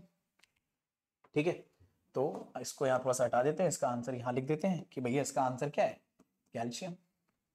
Next question, in the compound between A and H, A and H, इसके बीच में हमें कंपाउंड बनाना है। What type of bond is formed and give its molecular formula, किस तरह का बॉन्ड बनेगा उसका फॉर्मूला बनाओ। तो यार देखो, ए तो मेटल है और राइट में जाओगे तो मिलेगा नॉन मेटल, और मेटल और नॉन मेटल के बीच में आयनिक बॉन्ड बनता है। तो ये बात कंफर्म हो गई कि ए और एच के बीच में क्या बनेगा, आयनिक बॉन्ड बनेगा। लेकिन अगर उसका फॉर्मूला लिखना है तो हमें इनके एक्चुअल सिंबल पता होने चाहिए। ठीक है, अच्छा आप चाहो तो ए और बी के टर्म में भी लिख सकते हो। जैसे ए की वैलेंसी कितनी होगी, 1, क्योंकि ये फर्स्ट ग्रुप का है, तो ये कैटायन बनाएगा 1+ का। और एच जो है वो अगर 16 ग्रुप का है, ठीक है, यानी ऑक्सीजन के नीचे आ रहा है, तो ऑक्सीजन के वैलेंस शेल में अगर 6 इलेक्ट्रॉन होते हैं तो एच के भी वैलेंस शेल में 6 इलेक्ट्रॉन होंगे। और अगर 6 इलेक्ट्रॉन है तो ये 2 इलेक्ट्रॉन गेन करके 8 इलेक्ट्रॉन बनाना चाहेगा, और जितने इलेक्ट्रॉन गेन करके ये 8 इलेक्ट्रॉन बनाना चाहेगा उतना ही इसकी वैलेंसी होगी। तो एच की वैलेंसी होगी 2, या 2 माइनस का मतलब 2 इलेक्ट्रॉन गेन करना चाहता है, तो 2 इसको मिलेगा, 1 इसको मिलेगा, तो फॉर्मूला आएगा A2H। तो अगर ए और एच के टर्म में बताना तो ये हो गया आंसर। बाकी आप चाहो तो ए और एच को एक्चुअल में ढूंढ भी सकते हो कि ए मेरे बच्चे क्या होगा, ये लिथियम है, तो ली ना की रब से फरियाद, तो ए हो गया Na और R हो गया पोटेशियम। यहां पर उससे टीपो, तो ये हो गया सल्फर। तो ए एक्चुअल में सोडियम है और एच एक्चुअल में सल्फर है। तो एक्चुअल में फॉर्मूला लिखना चाहो तो एक्चुअल में फॉर्मूला क्या आ जाएगा, ए की जगह सोडियम और एच की जगह सल्फर, तो एक्चुअल फॉर्मूला Na2S है। आप ये भी बात चाहो तो आंसर में मेंशन करके आ सकते हो अपने एग्जाम में। तो अगर आपको निमोनिक जो मैंने बताया था पूरा याद है, तो कैसा भी न्यूमेरिकल आए थोड़ी सी सद्बुद्धि का इस्तेमाल करो, थोड़े से कॉन्सेप्ट लगाओ, प्रॉब्लम यूं सॉल्व होंगे। ठीक है, तो आज के लेक्चर में इतना ही रखेंगे। मुझे उम्मीद है थोड़ा सा टाइम ज्यादा लग गया क्योंकि मैंने बहुत सारी चीजें डिटेल में बता दी। मुझे लगा था एक सवा घंटे में खत्म हो जाएगा, लगभग 1.5 घंटा लग गया। अच्छा वो इसलिए भी क्योंकि क्वेश्चन वगैरह सॉल्व कर रहे थे। लेकिन हाँ ये वाली बात है कि आपको सब आ गया होगा, और मोस्टली ना मैंने देखा है कि कई सारे टीचर्स ने 1 घंटे में इसको खत्म करने की कोशिश करी है, जिसमें वो सक्सेसफुल भी रहे, उसका एप्रिसिएशन है। लेकिन उस चक्कर में वो पीरियोडिक टेबल के निमोनिक वगैरह बताना मिस कर गए। और पीरियोडिक टेबल के निमोनिक अगर तुम्हें पता होंगे ना, जो मैंने तुम्हें बताए हैं, तो उससे रिप्रेजेंटेटिव एलिमेंट्स अगर बना लोगे, most of the question representative elements पर ही आते हैं क्लास 10th के अंदर। 11th में ऐसा होगा, बल्कि 11th में भी नहीं 12th में ऐसा होगा कि ट्रांजिशन एलिमेंट के ऊपर क्वेश्चन आएंगे, उससे पहले नहीं आएंगे। ठीक है, तो तुम में से बहुत सारे लोग हो सकता है कॉमर्स चले जाओगे तो उनको तो हेडेक लेने की जरूरत भी नहीं है, या ह्यूमैनिटीज चले जाओगे, ठीक है, उनका हेडेक लेने की जरूरत नहीं है। जो पढ़ेंगे साइंस उनको हेडेक लेने की जरूरत है। आप रिप्रेजेंटेटिव एलिमेंट्स के निमोनिक से ही अपना सारा काम चला सकते हो बिंदास। तो मुझे उम्मीद है तुम्हें ये सारी चीजें अच्छे से समझ में आई होंगी। तो एप्रिसिएशन शो करने के लिए यार चैनल को सब्सक्राइब जरूर कर लेना, बेल आइकन प्रेस कर देना, क्योंकि इस सीरीज में आने वाले सारे वीडियोस तुम तक लगातार पहुंचते रहे। तो मिलेंगे नेक्स्ट क्लास में, तब तक ले जम के पढ़ाई करते रहो, जो भी डाउट्स आते रहे मेरे साथ डिस्कस करते रहो। ठीक है, see you in the next class, bye everyone, take a very good care of yourself.